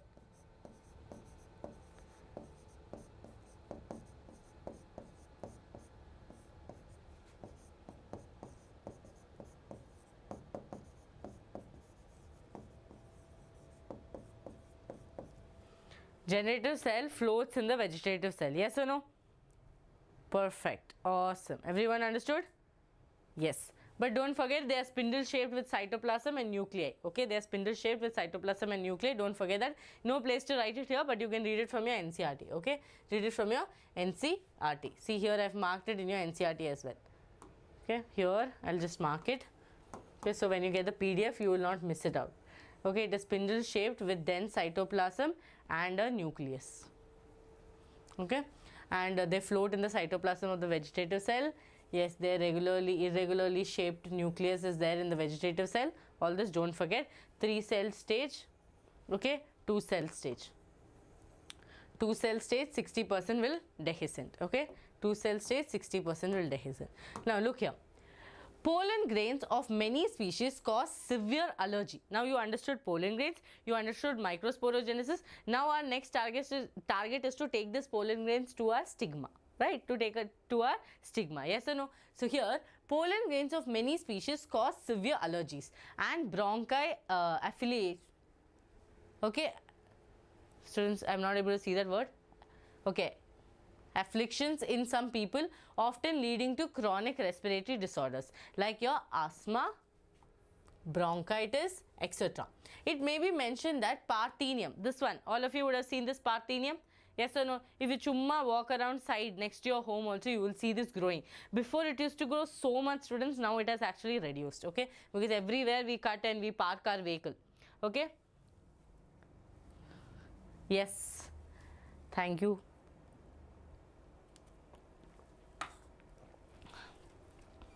Yes. Okay, so pollen grains of many species causes severe allergies. What are the allergies that they cause? Okay, what are the allergies they cause? Like asthma, bronchitis, and this is caused because of all these wild plants. Like who?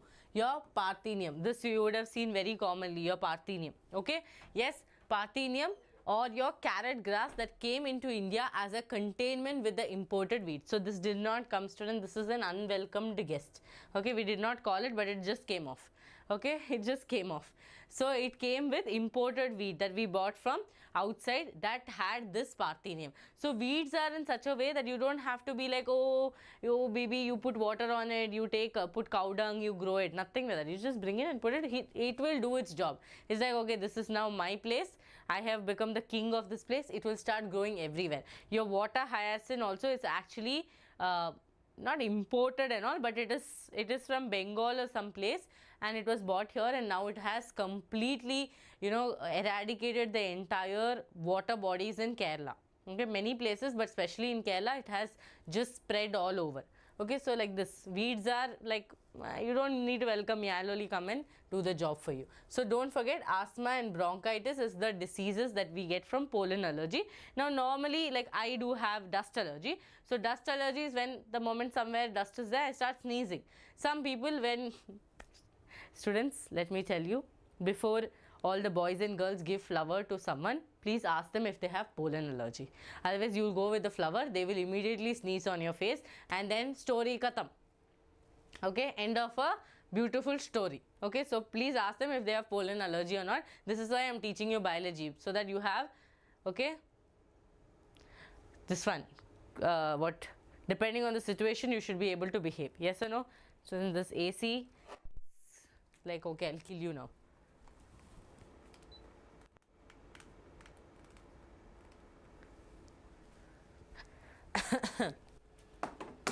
Asthma, bronchitis that came to India. Okay, fine. Yeah, so understood. This is why you should know biology, not just to write NEET, to use your brains, brain cells. Yes, okay. Yes, okay, understood. Fine, don't tell anyone that I told this. Tomorrow only go and tell, okay? Oh, Gopika ma'am told like this. Okay, next is viability. What is viability?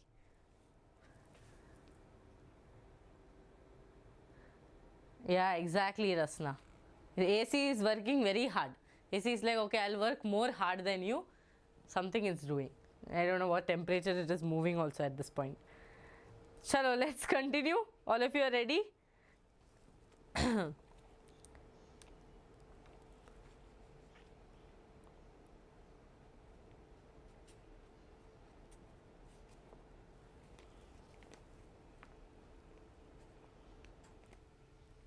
Okay, it has stopped now. Students, I'll give you, okay, I'll give you one small box, okay? I don't know, but where to write it? I'll write it here, huh? I'll write it here. This is actually, many students have little confusion, no? So I made a box, so I thought I'll just give you that box because yes, finish laughing. Okay, so let's start. So students, some words that you get confused, I have just made a box here in my NCERT, so I'll just give it to you.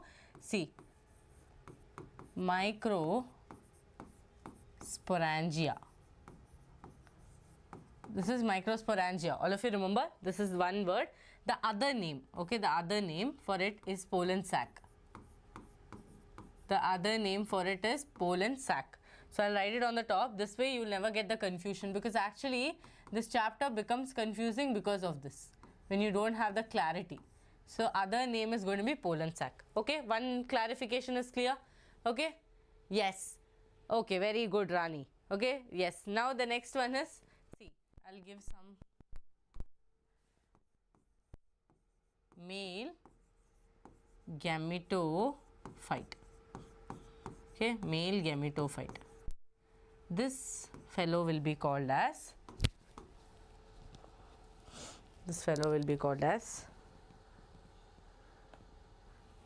pollen grain.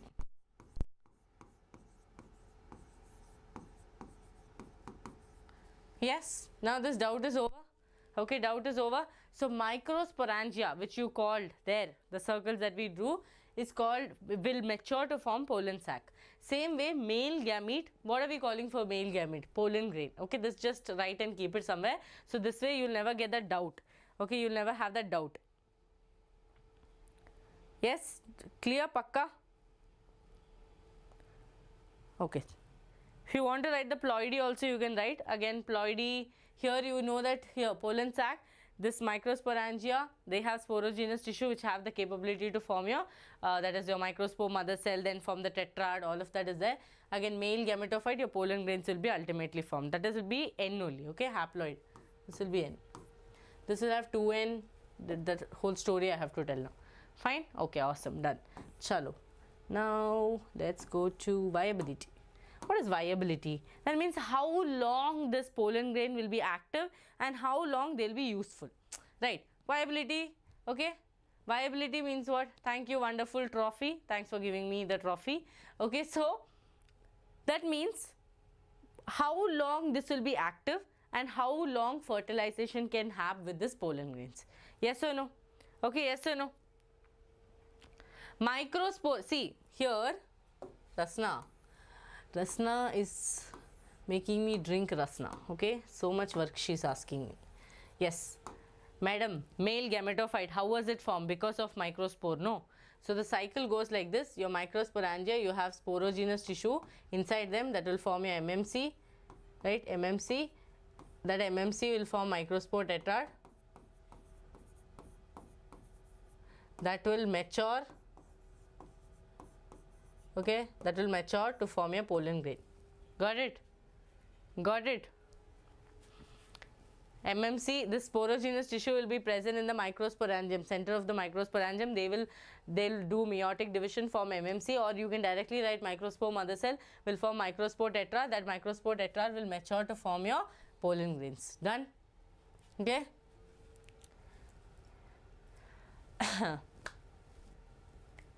For people, what are you people telling? Something and all they tell. Is this clear? Students, whole story after full Ramayana, you are telling Rama is Sita's sister. What is this?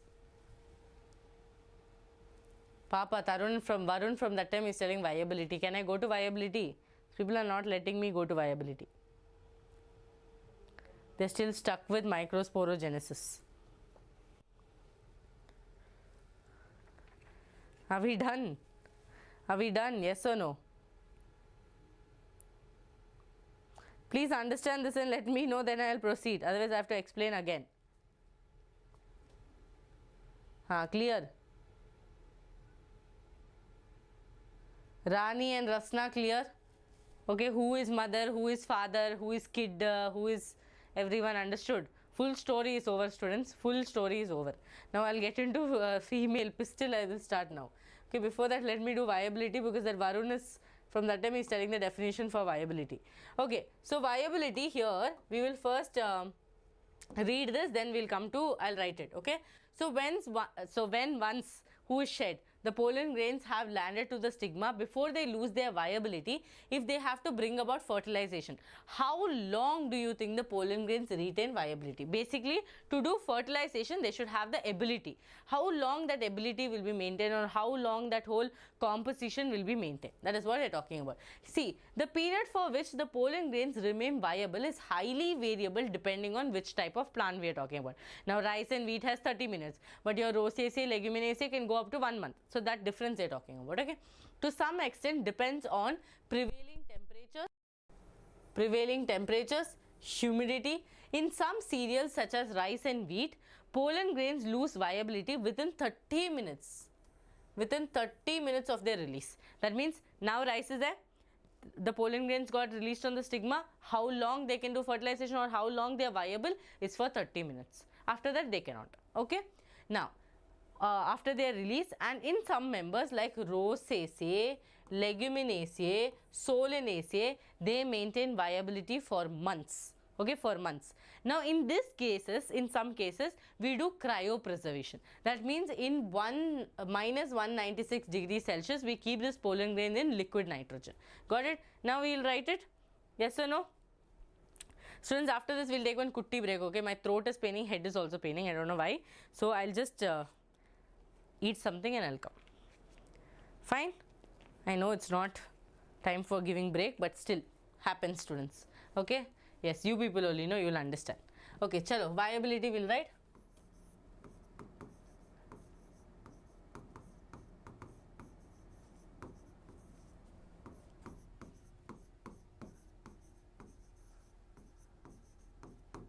Pollen grains. Two things you have to study, two people.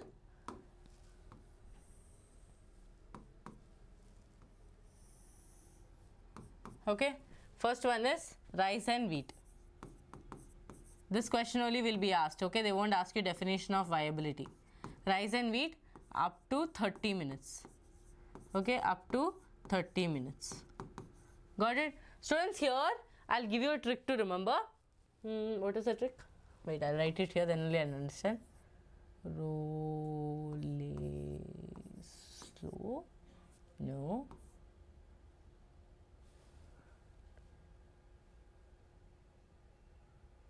Rosole. Huh. Students, rosole is the trick. to think of the trick, I needed a trick. Okay, so rosole is the trick. Okay, I'm roasting myself. Yes. Students, this is the trick. Rosole. In Hindi, something meaning is there for that, right? Rosole mein kya hua, something like that, I don't know. So, rosole is how you remember it, or you can remember rise, shine and learn. Okay, but I know you people will not rise or shine or learn now. So, rosole is easier.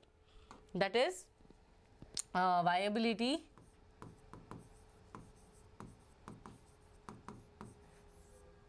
is for a month. Okay, for a month. In who? In rosole, that is Rosaceae, Leguminosae, and your Solanaceae. Okay, Solanaceae. Okay, Leguminosae. Yes? Done? Easy? Okay, some members of Solanaceae, Leguminosae and Rosaceae. Not all the members, some members. Okay? Some members. Yes or no? Awesome. Now, pollen banks are there for these people. Okay, pollen banks are there. These pollen banks are basically preservation of pollen. Okay, some rare species will be there. Maybe their viability gets over in few hours. So, during this case, we also preserve pollen. Nowadays, it's become very common, okay, because farmers are now doing cultivation. They just go to the, like the agriculture place, then they will just buy the seeds and come. Before, it was not like that. But now, it has become very, like, everything has become very commercial. So, pollen banks are basically when we preserve, okay, preserve the pollen in liquid nitrogen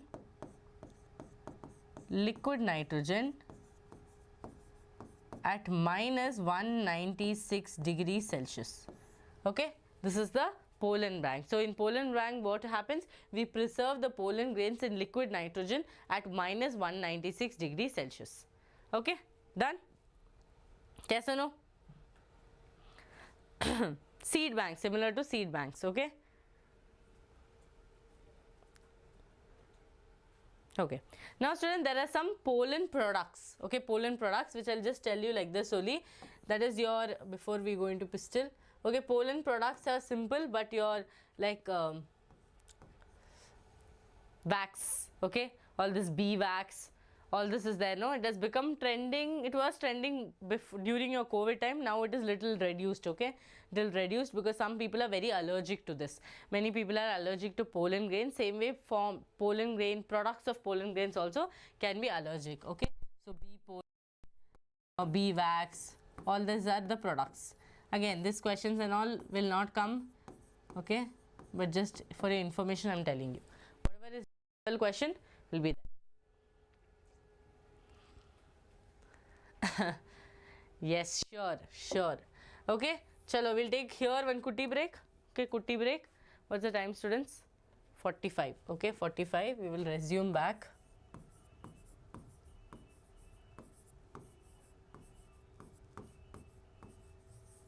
$15 is too much. 45. 55 will come back. By the time I go out early, it will become students. So we'll keep it at 7. Okay, so that even if I come 2 minutes early, you will be here. Resume back at 7. Okay. Yes, all of you should come back. Okay, don't run and go. Then I'll feel bad for giving a break. I'm not feeling that good. I don't know why. So that's why I'll take a small break and come back. Okay. Thank you, Pavitra. Yes, definitely. Yes, SS Kumar. Awesome.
Hello students.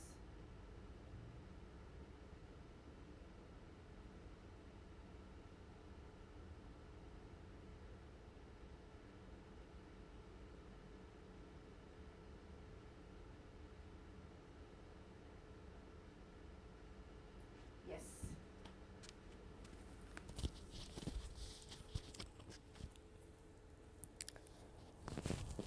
Little better, but can you see the wicks shining? Yes, it's the sparkle. See, many of them left. See, this is why I don't give break. All monkeys.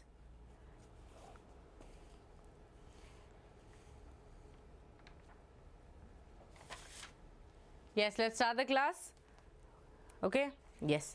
So students, we are going into the female gametophyte. Okay. So we did the male gametophyte up to how pollen grains formation happened. We have learned it. Again, about pollen tube, about pollen pistil interaction, I'll be doing it. But right now, you are going to learn about the female gametophyte. Okay. But before I get into the class, I have something to tell you.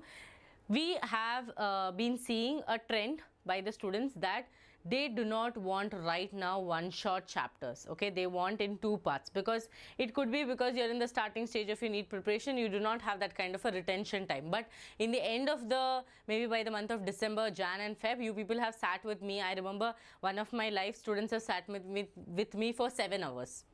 Right. So this class will be split into two parts. Okay. So I'll be doing till your megasporogenesis in this part, very, very important topic.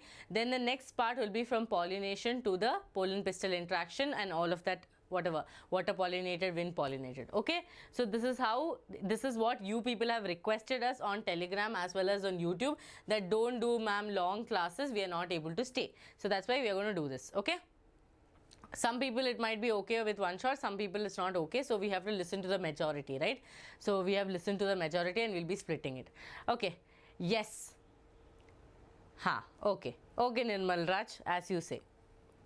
Chalo, let's start the female gametophyte. So students, female gametophyte, you know that we drew your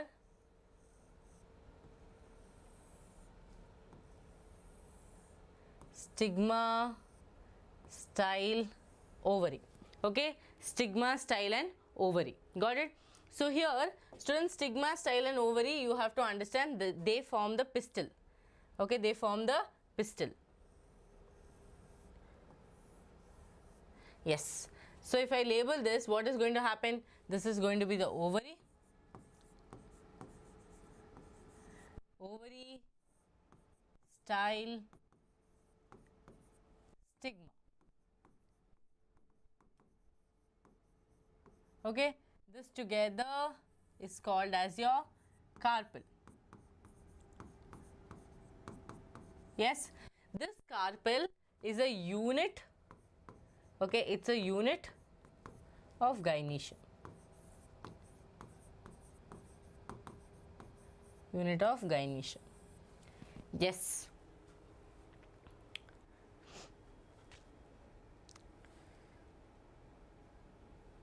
Okay, now students, look here.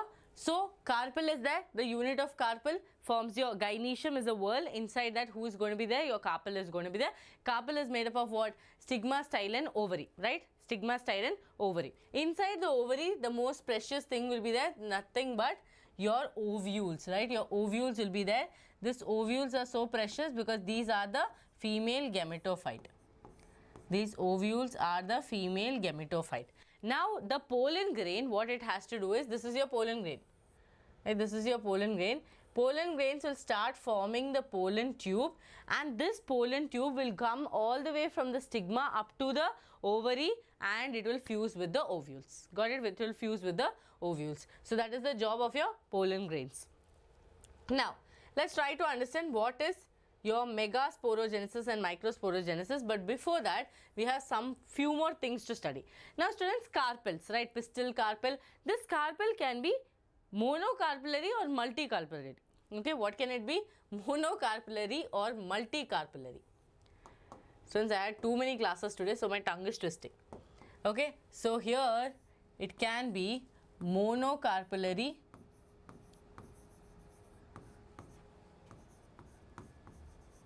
and multicarpellary.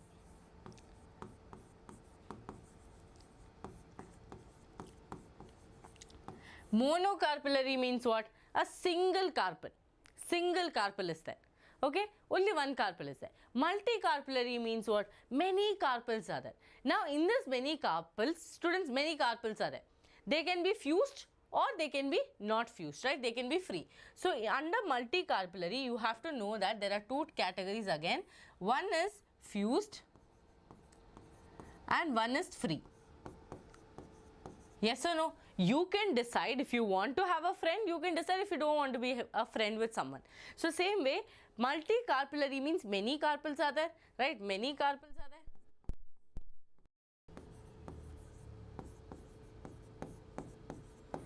That many carpels can decide if they want to be fused or if they want to be free.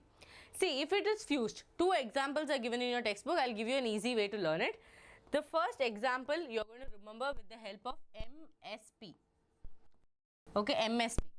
Before I go into MSP, you have to know that I cannot use the word fused and free. I have to use the word syncarpus and free apocarpus.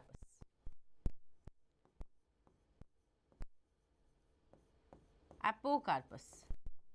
Got it? So I will use the word for fused, I will use the word syncarpus, and for free I'll use the word apocarpus. Is this clear? Now you have to remember two examples according to your textbook. Okay, first example you're going to remember as MSP. M stands for multicarpellary, S stands for syncarpus, P stands for papaver. Your poppy, papaver somniferum, again I'll teach you in human health and diseases. So M stands for multicarpellary. Okay, multicarpellary. I'll write only multi here, okay, full I cannot write. S stands for syncarpus and P stands for papaver. Okay, P stands for papaver. Clear? Awesome. Now, free. How to remember free, ma'am? Okay, MSP you have to remember, okay? If you can remember MS Dhoni, you have to remember MSP as well. Okay? Don't be like, ma'am, MSP also possible for me to remember. Now for free you have to remember me, ma'am. You have to remember, that is M for multicarpellary, A for apocarpus, M for Michelia. Okay, apocarpus, M for Michelia.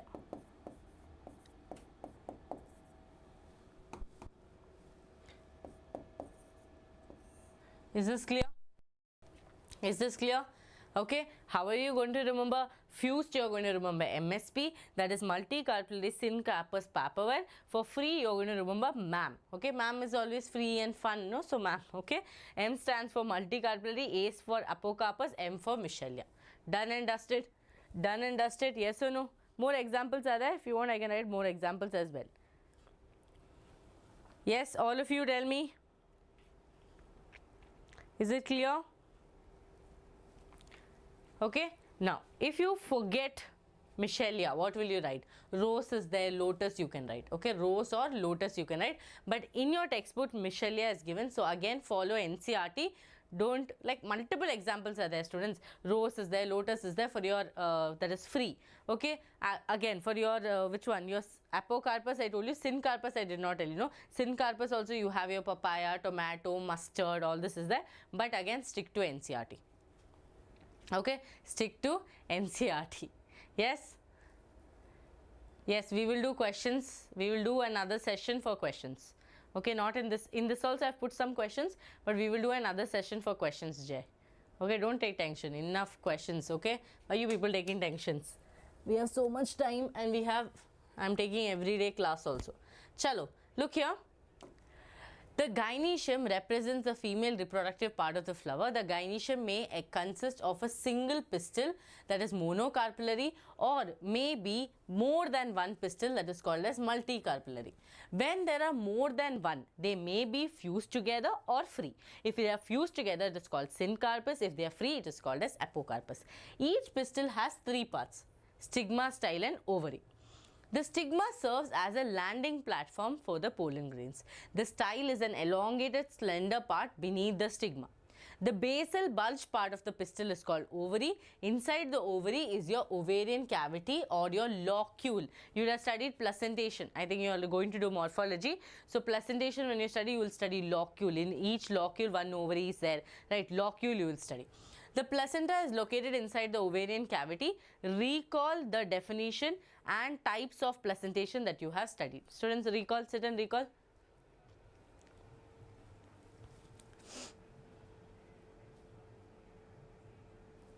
Okay, fine, done. Students, these are the examples that has been given here. Look here, this is your stigma style ovary, this is your syncarpus stigma. You can see all of it is fused.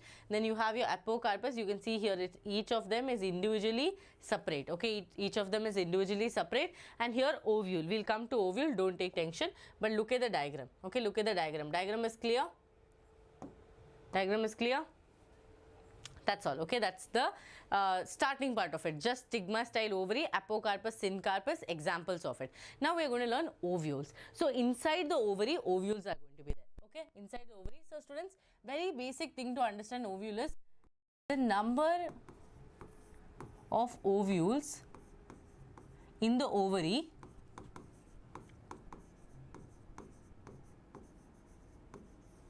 will be equal to the number of seeds in the fruit. Agree or disagree? Agree or disagree, students? Tell me fast.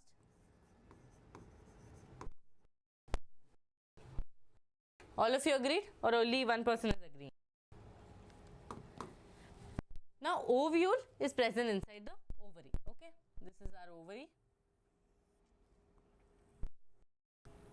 Okay, inside this locules will be there, ovaries will be present. In any different patterns they can be. Ovule is there. Now if I draw each ovule, the ovule that we normally see is called as anatropous ovule.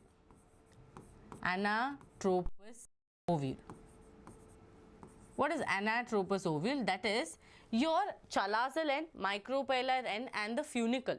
All these three, if they are coming in one line, okay, one line, that will be called as, that is not called as anatropous. That means here I will show you in photo.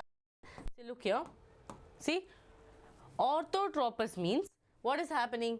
Your micropylar end, chalazal end and your funicle is coming in a straight line. That condition is called as orthotropous. But in anatropous, what is happening? Micropylar and the chalazal end. Okay, micropylar and the chalazal end is coming in straight line, but the funicle is moving that side. Funicle is moving that side. Okay.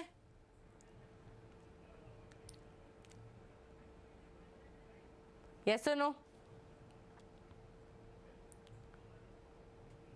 Clear, students? Did you all smash the like button? All of you? Come on, we can do this. Yes, horse shaped. Awesome. Okay. Formula, which formula? Oh yeah, this formula, no? Yes, is equal to, now let's come. Okay, chalo, let's draw anatropous ovule, students. So understood, anatropous ovule means, simply means that the micropylar end, okay, the micropylar, okay, right, students, otherwise I won't get place to draw. Micropylar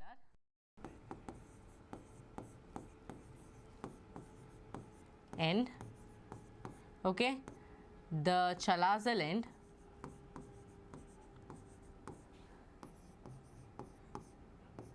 and the funicle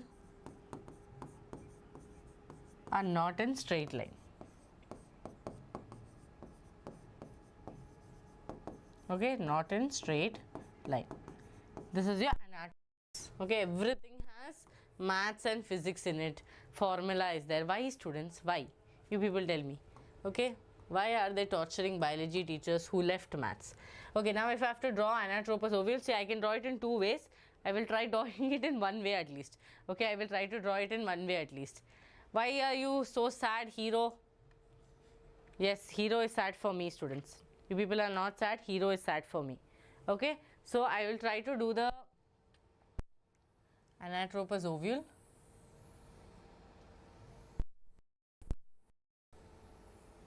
I think it's gone wrong, but let's try. Okay, let's fix the issues that we make. Okay, no, not bad. Little golu molu it looks because nicely I have given food, but otherwise it's not this big. Okay, yeah, it's not this big also sometimes. I'll try to fix it as much as possible.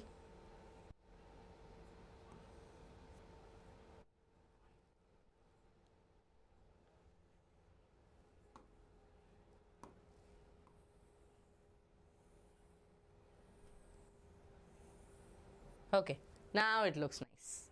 Yes or no?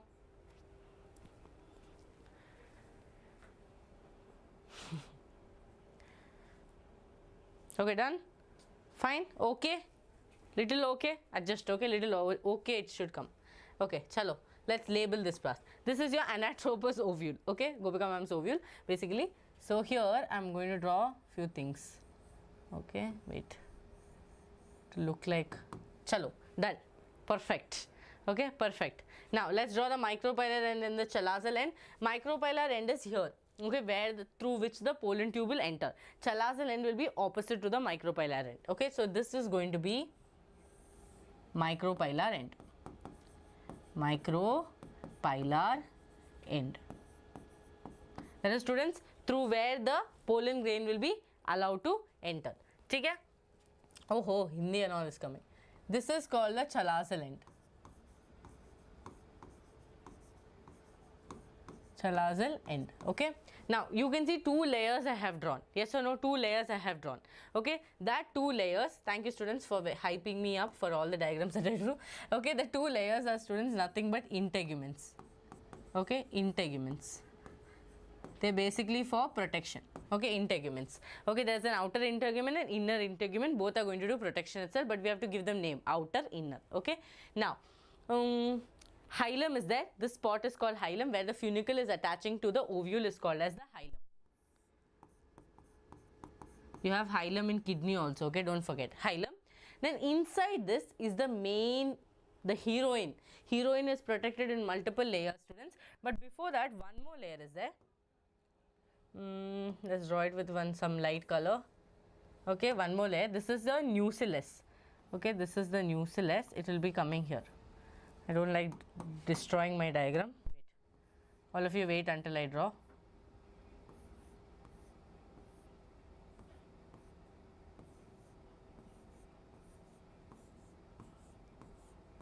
Okay, this is the nucellus. Okay, this is, why is the color not shown, students? This is the nucellus. It's okay, in your this one the color will be shown, okay, in your notes. Okay, nucellus. And this is our heroine, embryo sac. Inside the embryo sac, your egg is there. Okay, embryo sac, egg is there. Here filiform apparatus will be there. Later I'll show you. Now no need to crowd it. Is this clear? Let me draw all the end. Wait. Chalazal end, nucellus, embryo sac, integuments, hilum, micropylar end. Students, funicle we forgot, students. Papa, who is holding all the burden of the family? Funicle. Funicle done. Nucellus done. Embryo sac done. Integuments done, no? Everything done. Just check your NCERT. Yeah, just looking like a wow. Okay? Don't tell such things, okay? I'm a biology teacher. Don't make of zoology teacher. Students, anything I missed, tell fast. I'm looking at your chats. I can't see this far, so now I have to look here and here. Okay? What and all happens in old age. Tell fast. Clear? Yes, ma'am. Okay, for Pavitra, it's clear. Education is crying. Okay, education, don't cry. It's okay, happens. In life, more important things will be there.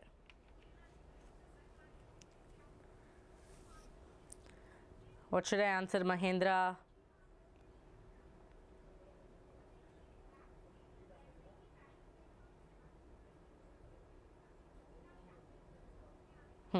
Chalo. Okay, got it. Done. Okay, this is your anatropous ovule. Now we have to learn the each job of these people, right? Who are these people? Why are they here? First, we'll start with funicle. Funicle is like the stalk. right? Funicle is like a stalk that holds this entire ovule in place. Funicle is just like a stalk that holds the entire ovule in place. Next, if I go to micropylar end, this micropylar end is the one that shows the pollen tube. That means it will tell the pollen tube that you can come here, because filiform apparatus will be there. That filiform apparatus will guide, telling that, hey, you come this way. We tell, no, our parents will give one on our head and will be like, come this way. Okay. Students, your senior is here. Please, all of you stand up and respect your senior for 1 minute. All of you. He is sitting in the class and he is telling these things don't work, okay? Because he is, okay? So, please, all of you stand up and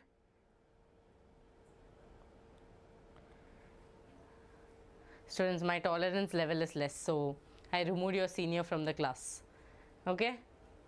Yes, but please give respect, okay? Next time you see him anywhere, please give him respect. That's what I have given integuments, both are there, outer and inner integuments, both are there, okay? Chalo. Now look here, students.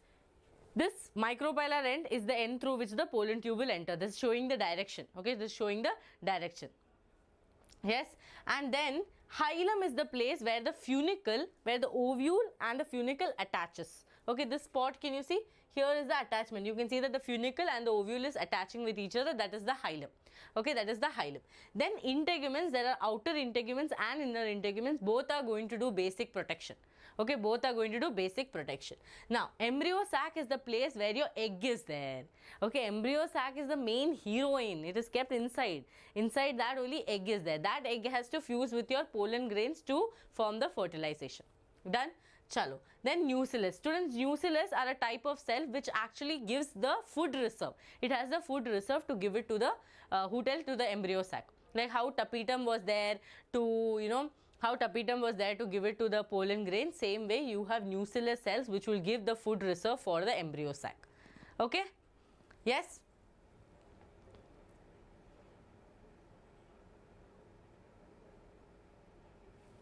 Micropoial is not have. What they don't have? Filiform apparatus job is to guide the pollen grain, like come this way, don't go that way, come this way, don't go to the antipodal cells, come to the synergids. So that is the job of them. Okay, chalo, done. Now students, what is that? Okay, fine. Then you have the chalazal end. Chalazal end is just opposite to the micropylar end. Okay, done and dusted. This also understood. No, you only have to know orthotropous and anatropous. Again, hemianatropous, which is like this. That is your micropylar end. Chalazal end is in straight line, but the funicle is perpendicular to it. Then you students, this are all no need students. It's all unnecessary. Okay, chalo, let's do megasporogenesis. Now, is this clear? Okay, is this clear? Okay, to guide the pollen tube. Yes, perfect. Embryo sac you understood. Now our job is to form the egg, right? How do we form the egg? How do we do the megasporogenesis, right? Let's do that. Are you all with me on this? Did you all smash the like button? Telling my throat, I'll become of old.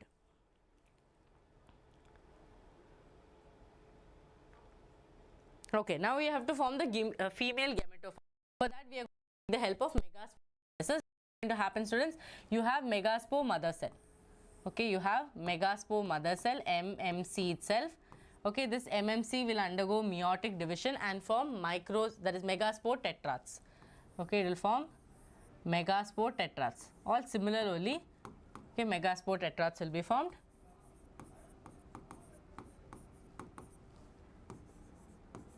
But here everything is mega.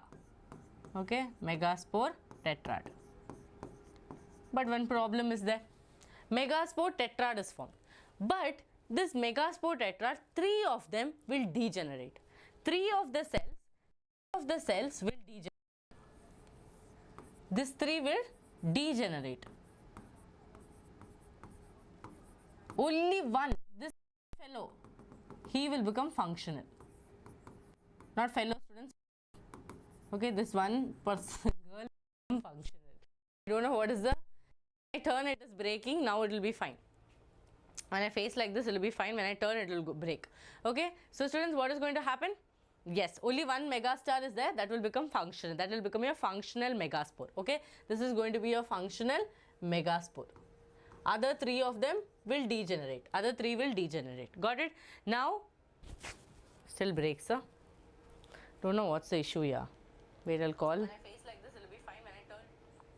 I don't know why this issue is coming. Wait, 1 second, 1 second.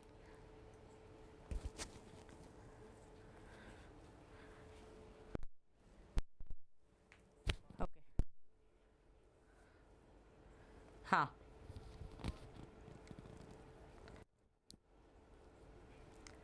Yes. So, functional megaspore. Yes. So good. So far, so good. Okay. One became functional. Okay. Only one becomes functional. The rest will get degenerated. Is this clear? Chalo. Okay. Now students, this one megaspore functional megaspore, they will have a 2-cell stage, 4-cell stage, 8-cell stage. Finally, this 8-cell stage will arrange themselves to form the embryo sac. Okay, embryo sac. Fine now? Okay. Okay. I think it's only when I keep it inside. What and all problems in life.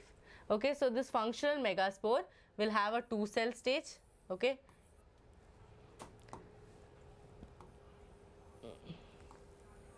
Okay, 2-cell stage. Look at NCERT, you will see the same diagram. Then, okay, a 4-cell stage.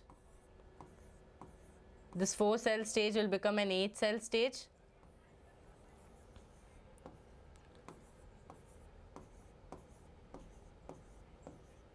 And this 8-cell stage will ultimately form an embryo sac. Will ultimately form an embryo sac. Yes or no? Agreed all of you? Agreed all of you? Okay, there will be only one functional megaspore. This again students, it will undergo around 3 times karyokinesis. What is karyokinesis? That means division of the nucleus. Okay, around 3 times karyokinesis will happen. See, this is not mentioned in your NCERT, that's why I didn't want to focus much, but there will be some students who want to learn. So, it will form 3 times karyokinesis and it will go from 2-cell stage to 4-cell stage, 4 to 8, and finally form the embryo sac. This entire embryo sac will be 7-celled 8 nucleate stage. 7-celled 8 nucleate stage. Got it? 7-celled 8 nucleate stage embryo sac will be formed.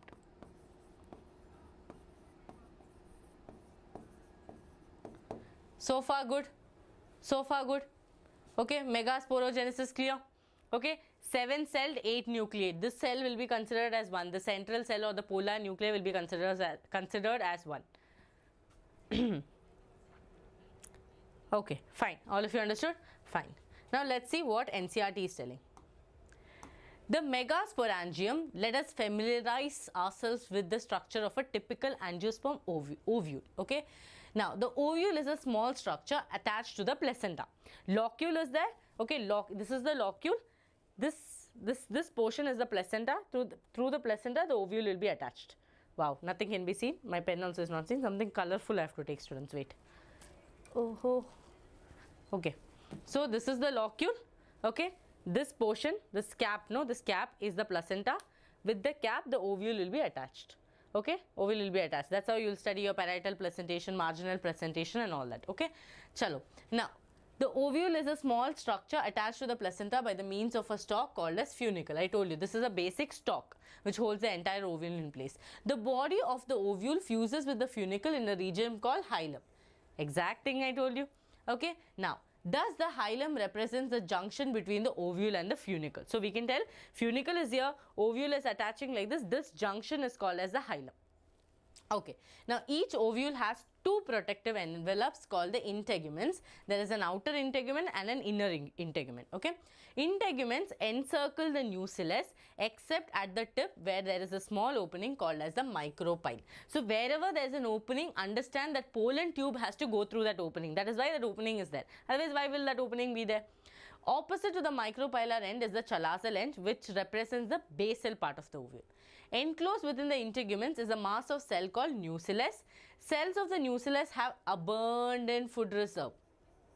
Okay, located in the nucellus is the embryo sac or the female gametophyte, and ovule generally has a single embryo sac formed megaspore. So understand, embryo sac is the female gametophyte, not the female gamete. Okay, female gametophyte. Got it? Yes? Clear? Now let's see what is megasporangium. Now students, here megasporogenesis is the process of formation of megaspores from the megaspore mother cell is called as megasporogenesis. There what was is the process of formation of microspore from the sporogenous tissue or from the microspore mother cell is called as your microsporogenesis. Got it? Ovules generally differentiate a single megaspore mother cell in the micropylar region. Now look here, you will understand better. Now students, look here, this is your nucellus which is actually giving the food reserve. In middle you have the megaspore mother cell. This megaspore mother cell will undergo meiotic division. Okay, it will undergo meiotic division and become like this. Okay, it will become like this. That means it will start forming a megaspore dyad. First it will form dyad, then tetrad. Okay, then first dyad, then tetrad. Okay. All this time micropylar end you can see this is nucellus, okay, continuously providing the nourishment. From the megaspore tetrad dyad it became megaspore tetrad, but no use. 3 of them will degenerate. 3 of them will degenerate and only one will become functional. Okay, only one will become functional. Now look here, that one which got functional will have 2 cells, 4 cells, 8 cell stage. That is why we tell 3 times karyokinesis is happening. That means 3 times the nucleus is dividing. Okay, nucleus division is happening. In the 8 celled stage, they will start arranging themselves. They will start 3 cells will start moving towards the pole. Okay, 3 cells here, 8 cell is there. Okay, 3 cells will start moving towards the pole. This 3 cells will be antipodal cells, this 3 cells will be 2 synergists and 1 apparatus. Again, I will teach you that. Now this is an embryo sac. So let's draw an embryo sac. Where is the slide? Okay, let's draw an embryo sac. Then we will be able to understand.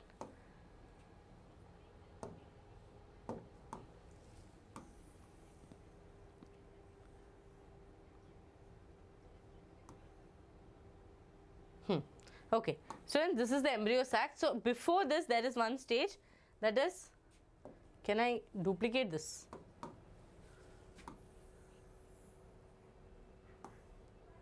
Okay, in this stage what is happening?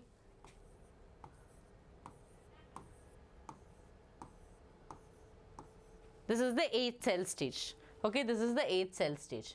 Now we are going to draw the embryo sac.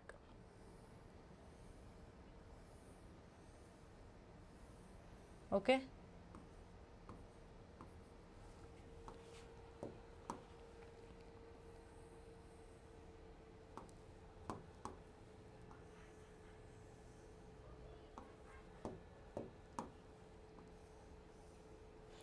Got it?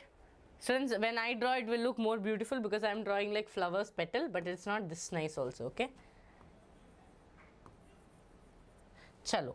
Now we have one more person to draw, who is the guiding light of life.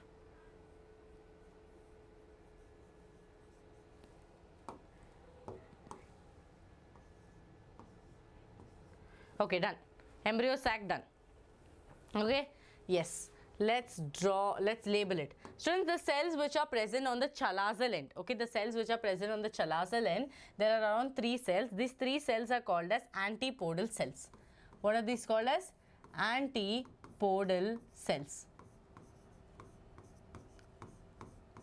Got it? Antipodal cells. 3 of them will be there. Okay, all are like sisters, 3 sisters, trio.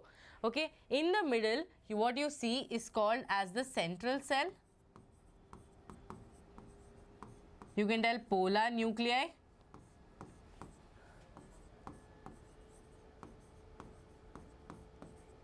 This is considered as one entity. That is why it is called 7-celled 8-nucleated state. Definitely they have an individual nucleus, but they will be considered as one cell. They will be considered as one central cell. Got it? Yes. Very good. Now in between I have drawn one green color, big one. This becomes the egg. This is the egg. This becomes the female gamete. This whole embryo sac becomes the female gametophyte. If you do not understand this difference, you will never understand this chapter. Understand who is the gametophyte. Gametophyte means the one that is bearing the gamete. Okay, and the gamete means which will actually interfere in the fertilization and form the zygote. Okay, now students, two pink color structures I have drawn. That will be the synergids. Synergids. This together will be called as the egg apparatus.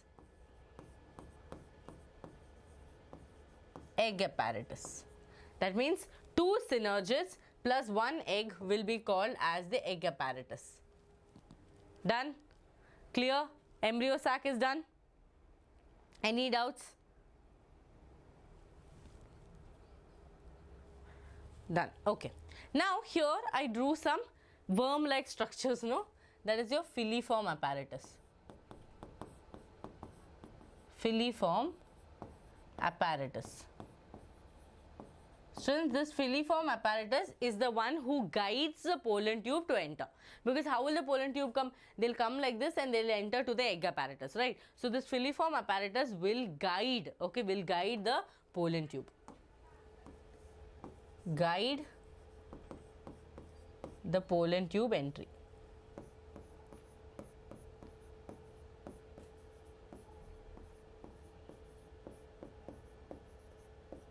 Done? Done? Yes? Yes. This is the micropylar end. Okay, I mean this is the chalazal end, the top one. Here. On the chalazal end only your antipodals will be there. Because here there is no opening for the tube, that is your pollen tube to enter. Here only there is the opening.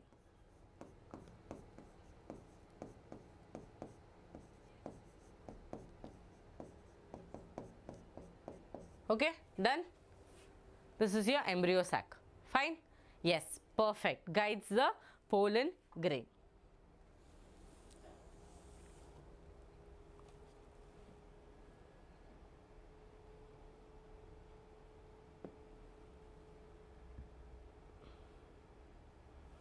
All of you? Yeah, it's filiform. Okay, filiform apparatus. Filiform apparatus, okay, not fully formed, filiform.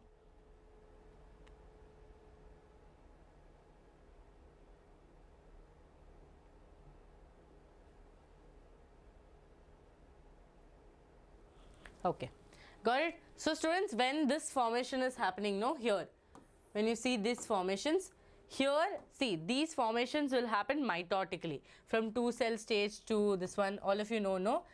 Mitotically it will happen. Mitotically it will happen. Again from here to here, here to here. Here meiotically it was happening. Okay, here, because here division have to be formed. Here it will happen, meiosis 1, meiosis 2 will happen. Here mitotic divisions will happen. Okay, mitotic divisions will happen. Now let's do some questions and then for today we'll be done. Okay, first question. Which of the following layers in the wall of an anther nourishes the developing pollen grains? Option 1 tapetum, option 2 epidermis, option 3 endothecium, option 4 middle layer.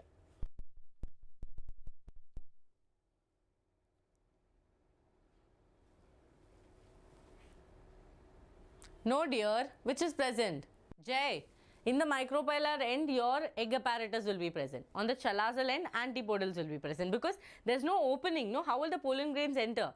If I put the antipodals in the micropylar end and egg apparatus in the chalazal end, how will the pollen grain enter? Okay, so see the diagram properly. See which end. It's always understood that micropylar end there is an opening, so the pollen tube will be able to enter, and filiform apparatus also will be present. Right? Yes, Jay. Yes, Madhumita. Okay, the answer is going to be tapetum. Okay, same question. If I ask you developing, okay, let's not put into, developing embryo sac, what will you answer? Okay, anther will strike out. Anther not there. Okay, embryo sac, if I ask you the question, what will you answer? Embryo sac. Same question, embryo sac I have asked.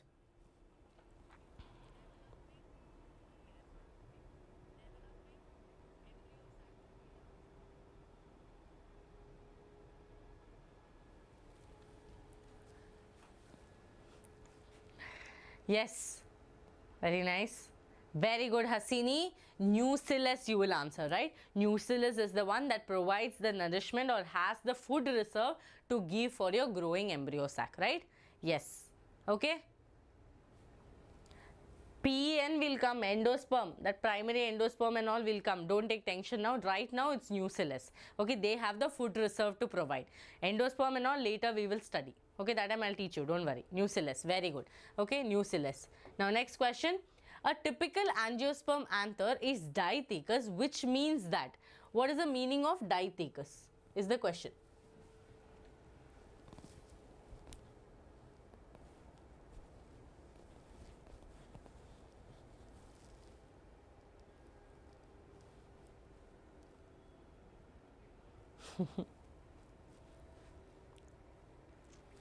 Four.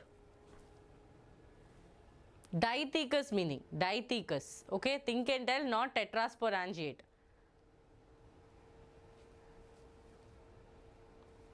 You need branch of a plant. Okay, not flowers. I thought if you answer, I'll give you flowers, but no. We will need branch.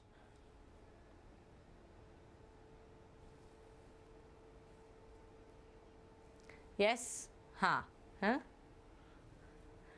Two-lobed and each lobe has two thecas. Because students, dithecous is only talking about two thecas. It's not talking about the lobes.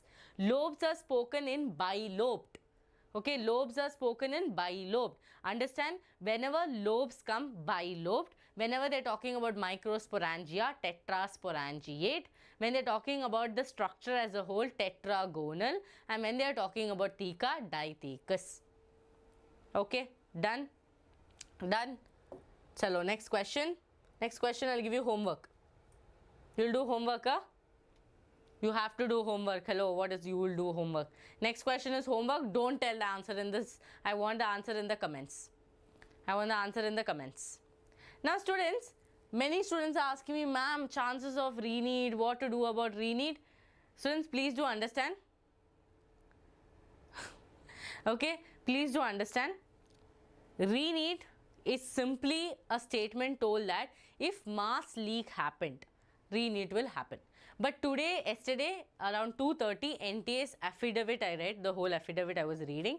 In the entire affidavit, they have told that no malpractice has happened. So do you think they're agreeing for re-NEET? Do you think they even agreed that paper leak happened? NTA is not agreeing now also. So what you can do right now is completely study. Because see, whatever has happened has happened. If you have got 650 plus, sit for counseling. If you have got below 650 and you want to get into a private medical college in somewhere between say 580 to 600, 650 marks, go for private medical college if seats are available. Otherwise, take a drop, join a batch, do something in life. Because every time you're waiting for Supreme Court hearing, you're wasting every single day. Now, a lot of students will be like, okay, July 18th hearing is there, I'll wait for July 18th. But do you think July 18th something big is going to happen? Is NTA going to accept their mistakes? They will not accept, students. How can such a big organization accept their mistake? They will not accept, because if they accept, it is going to mark a history. Everyone is going to get to know. Even after 10 years, I'll be here if I'm here, and if you're here, we will be still talking that, okay, this happened in 2024. NTA did re-exam. So they will not agree. So prepare for 2025. That is your underlying thing. For that, if you feel like, okay, I am not a student who can sit in YouTube for 2 hours, 3 hours and study, then join a batch. We are giving you our batch for 399. 3999. Okay, 3999. Why aren't you taking the batch? Around 1,000 students every day they're preparing. Every day they're preparing. Ask them, they are doing around classes for around 6 hours. Then they do self-study. Rasna is my student in DNA. She's preparing here also. She's preparing in DNA also. DNA she's doing human physiology. Here she's doing 12 syllabus. Now, you have to compete with kids like this. If you sit here and be like, oh, re-NEET is there, re-NEET is not there, re-NEET is there. Students, this is what probability game or what you'll play with your life. Oh, I'll become a doctor, or I'll become vada pav girl, or I'll become doctor, or I'll become engineer. No, we have to make decisions in our life. Parents are dependent on us. Our family is dependent on us. We have to make decision. Okay, we have to make the decision wise. Do something, no, in life, do something, select something, make your choice wisely. Don't care about what is going to happen. Make your choices and move on with it. Don't be like, okay, next year, what if the paper leak happens? Students, if next year paper leak happen, see, it will not happen. Okay, let's say that it will not happen, or even if it happened, it will happen in a very small scale, because now people would have understood. Okay, it will be, people would have understood. So make your decision. If you feel like, see how Naina is telling, prepare for 2025. Exactly, that's what wise people should do. They won't wait for the next hearing, and you people are thinking that, okay, July 18th, Pakka Supreme Court will give the final decision. Because lot of people are there. There are one set of petitioners who is for re-NEET. There is one set of petitioners for re-evaluation. There is one set of petitioners telling start counselling. All these people are going to argue. All these people have to argue and win the argument. So please make your decision wisely. Please be a part of something, or if you want to be a part of RNA, be regular to RNA. We should know your name because you learned in RNA. See, how do I know most of the students' name? Now I know that in every my class, Naina is there, Hasina is there, Rani is there, Divya is there, then who is there? Rasna is there, then one more student, Pavitra is there. How do I know these people's name? I have never met any of them. I know them because they are regularly attending the RNA series of mine. They are regularly commenting in my series. I know their name. No matter I know their face or not, I will start having a normal attachment to these students. I will want to see them in every class. I had previously Subhashni, Sanvi, Nandini, okay, Sharath, like these students, like I remember their names because they used to attend my class regularly. So you should also be like that, students. You should neither, the teacher should know you, your presence should be felt, right? So do something, don't wait, don't be like, okay, let it happen, if it happens, let it happen. Are you sure? One question I want to ask you people who are shouting for re-NEET, in 1 month if re-NEET happen, will you be able to score 650? Ask yourself. See, I'm not against anything, I'm not for anything, but I'm just telling, I'm asking you questions. Many people tell, ma'am, the best decision to make is re-NEET. Are you sure after 1 month you will be able to remember the entire portion and write an exam and score 650 plus? Are you so sure? Or are you just going with the masses? Because everyone is shouting, let me also shout. No, don't do that. Don't do that for yourself. Okay? This is something I want to tell all of you. Got it? Fine. This question is going to be homework, don't answer. Such baby question I've given you as homework. Pollen intine is made up of. Don't answer. I'm changing the question. Okay? Done. Question done. So fast I am. See? Okay, I did not even give you time to see the option. Answer the question. Pollen intine is made up of. Only if you answer, only if I see all of your comments, you will get the second part of it. Okay, now I am also going to be strict. Why should you have all the fun? Teachers also should have fun. Okay, every day we are taking morning to evening classes and you people are not commenting, you people are not liking, you only want masala. Oh, NEET is going to happen, re-NEET is going to happen. Patna mein two paper, people who are walking with paper, the person who was sitting on the coconut tree saw the NEET telegram channel. This is all you want to know. You don't want studies. Students, only with studies will reach somewhere in life. Trust me, if you are from a middle class family, if you want to be something in life, education is the only path. Otherwise, your family should have that much of financial ability to give you a business. And is it 100% sure that all the business will run? No. Right? So, I know most of you are from a middle class family. I can relate with all of you. Now resources is there, so much YouTube content is there, so many good teachers are there on YouTube. Everyone are preparing, everyone are brilliant, everyone have become smart. They know where to study, what to study, from where to join. So you also have to do that. Don't just go with the flow. Be like, oh, there also it's happening, here also it's happening, I'll jump here, I'll jump here. Jumping in at last in the middle you will fall. Okay, I don't know why I gave such a big lecture, but please listen. Okay, please listen to me. I have been feeling very bad because my Telegram, my Instagram, same question. Ma'am, re-NEET, ma'am, re-evaluation, ma'am, that ma'am, this ma'am. I'm not able to tell anything. I just feel like telling them, don't waste your time. At least if not NEET, join somewhere, do something else. Degree is not bad, alternatives are not bad, BAMS is not bad, BHM, nothing is bad. Everything has its own, use. Okay, Yes. So I want all of your comments. I want all of your answers in the chat. I want you to type the answer. Don't tell B, option number B. Tell pollen intern is made up of, pollen intine is made up of what? Pollen exine is made up of dash. Okay, this two you should tell, and I should want to know, I want to learn all of your names as my regular student. Okay, I want to, if you don't attend the class, I should be worried. That is the connection that you have to build with a teacher, even if it's online. Students, if you do that, that means you're a win-win in life. Seriously. Okay? I finished teaching Abhilash. You came very early, so Abhinash, since you're very early, you can start studying. I finished teaching. Thank you so much for joining, students. Tata, bye-bye. Do not forget to comment and like the session. Okay? Yes, and also answer the homework. Okay? Don't forget, and make your decision. Don't wait for 18th. Nothing is going to change.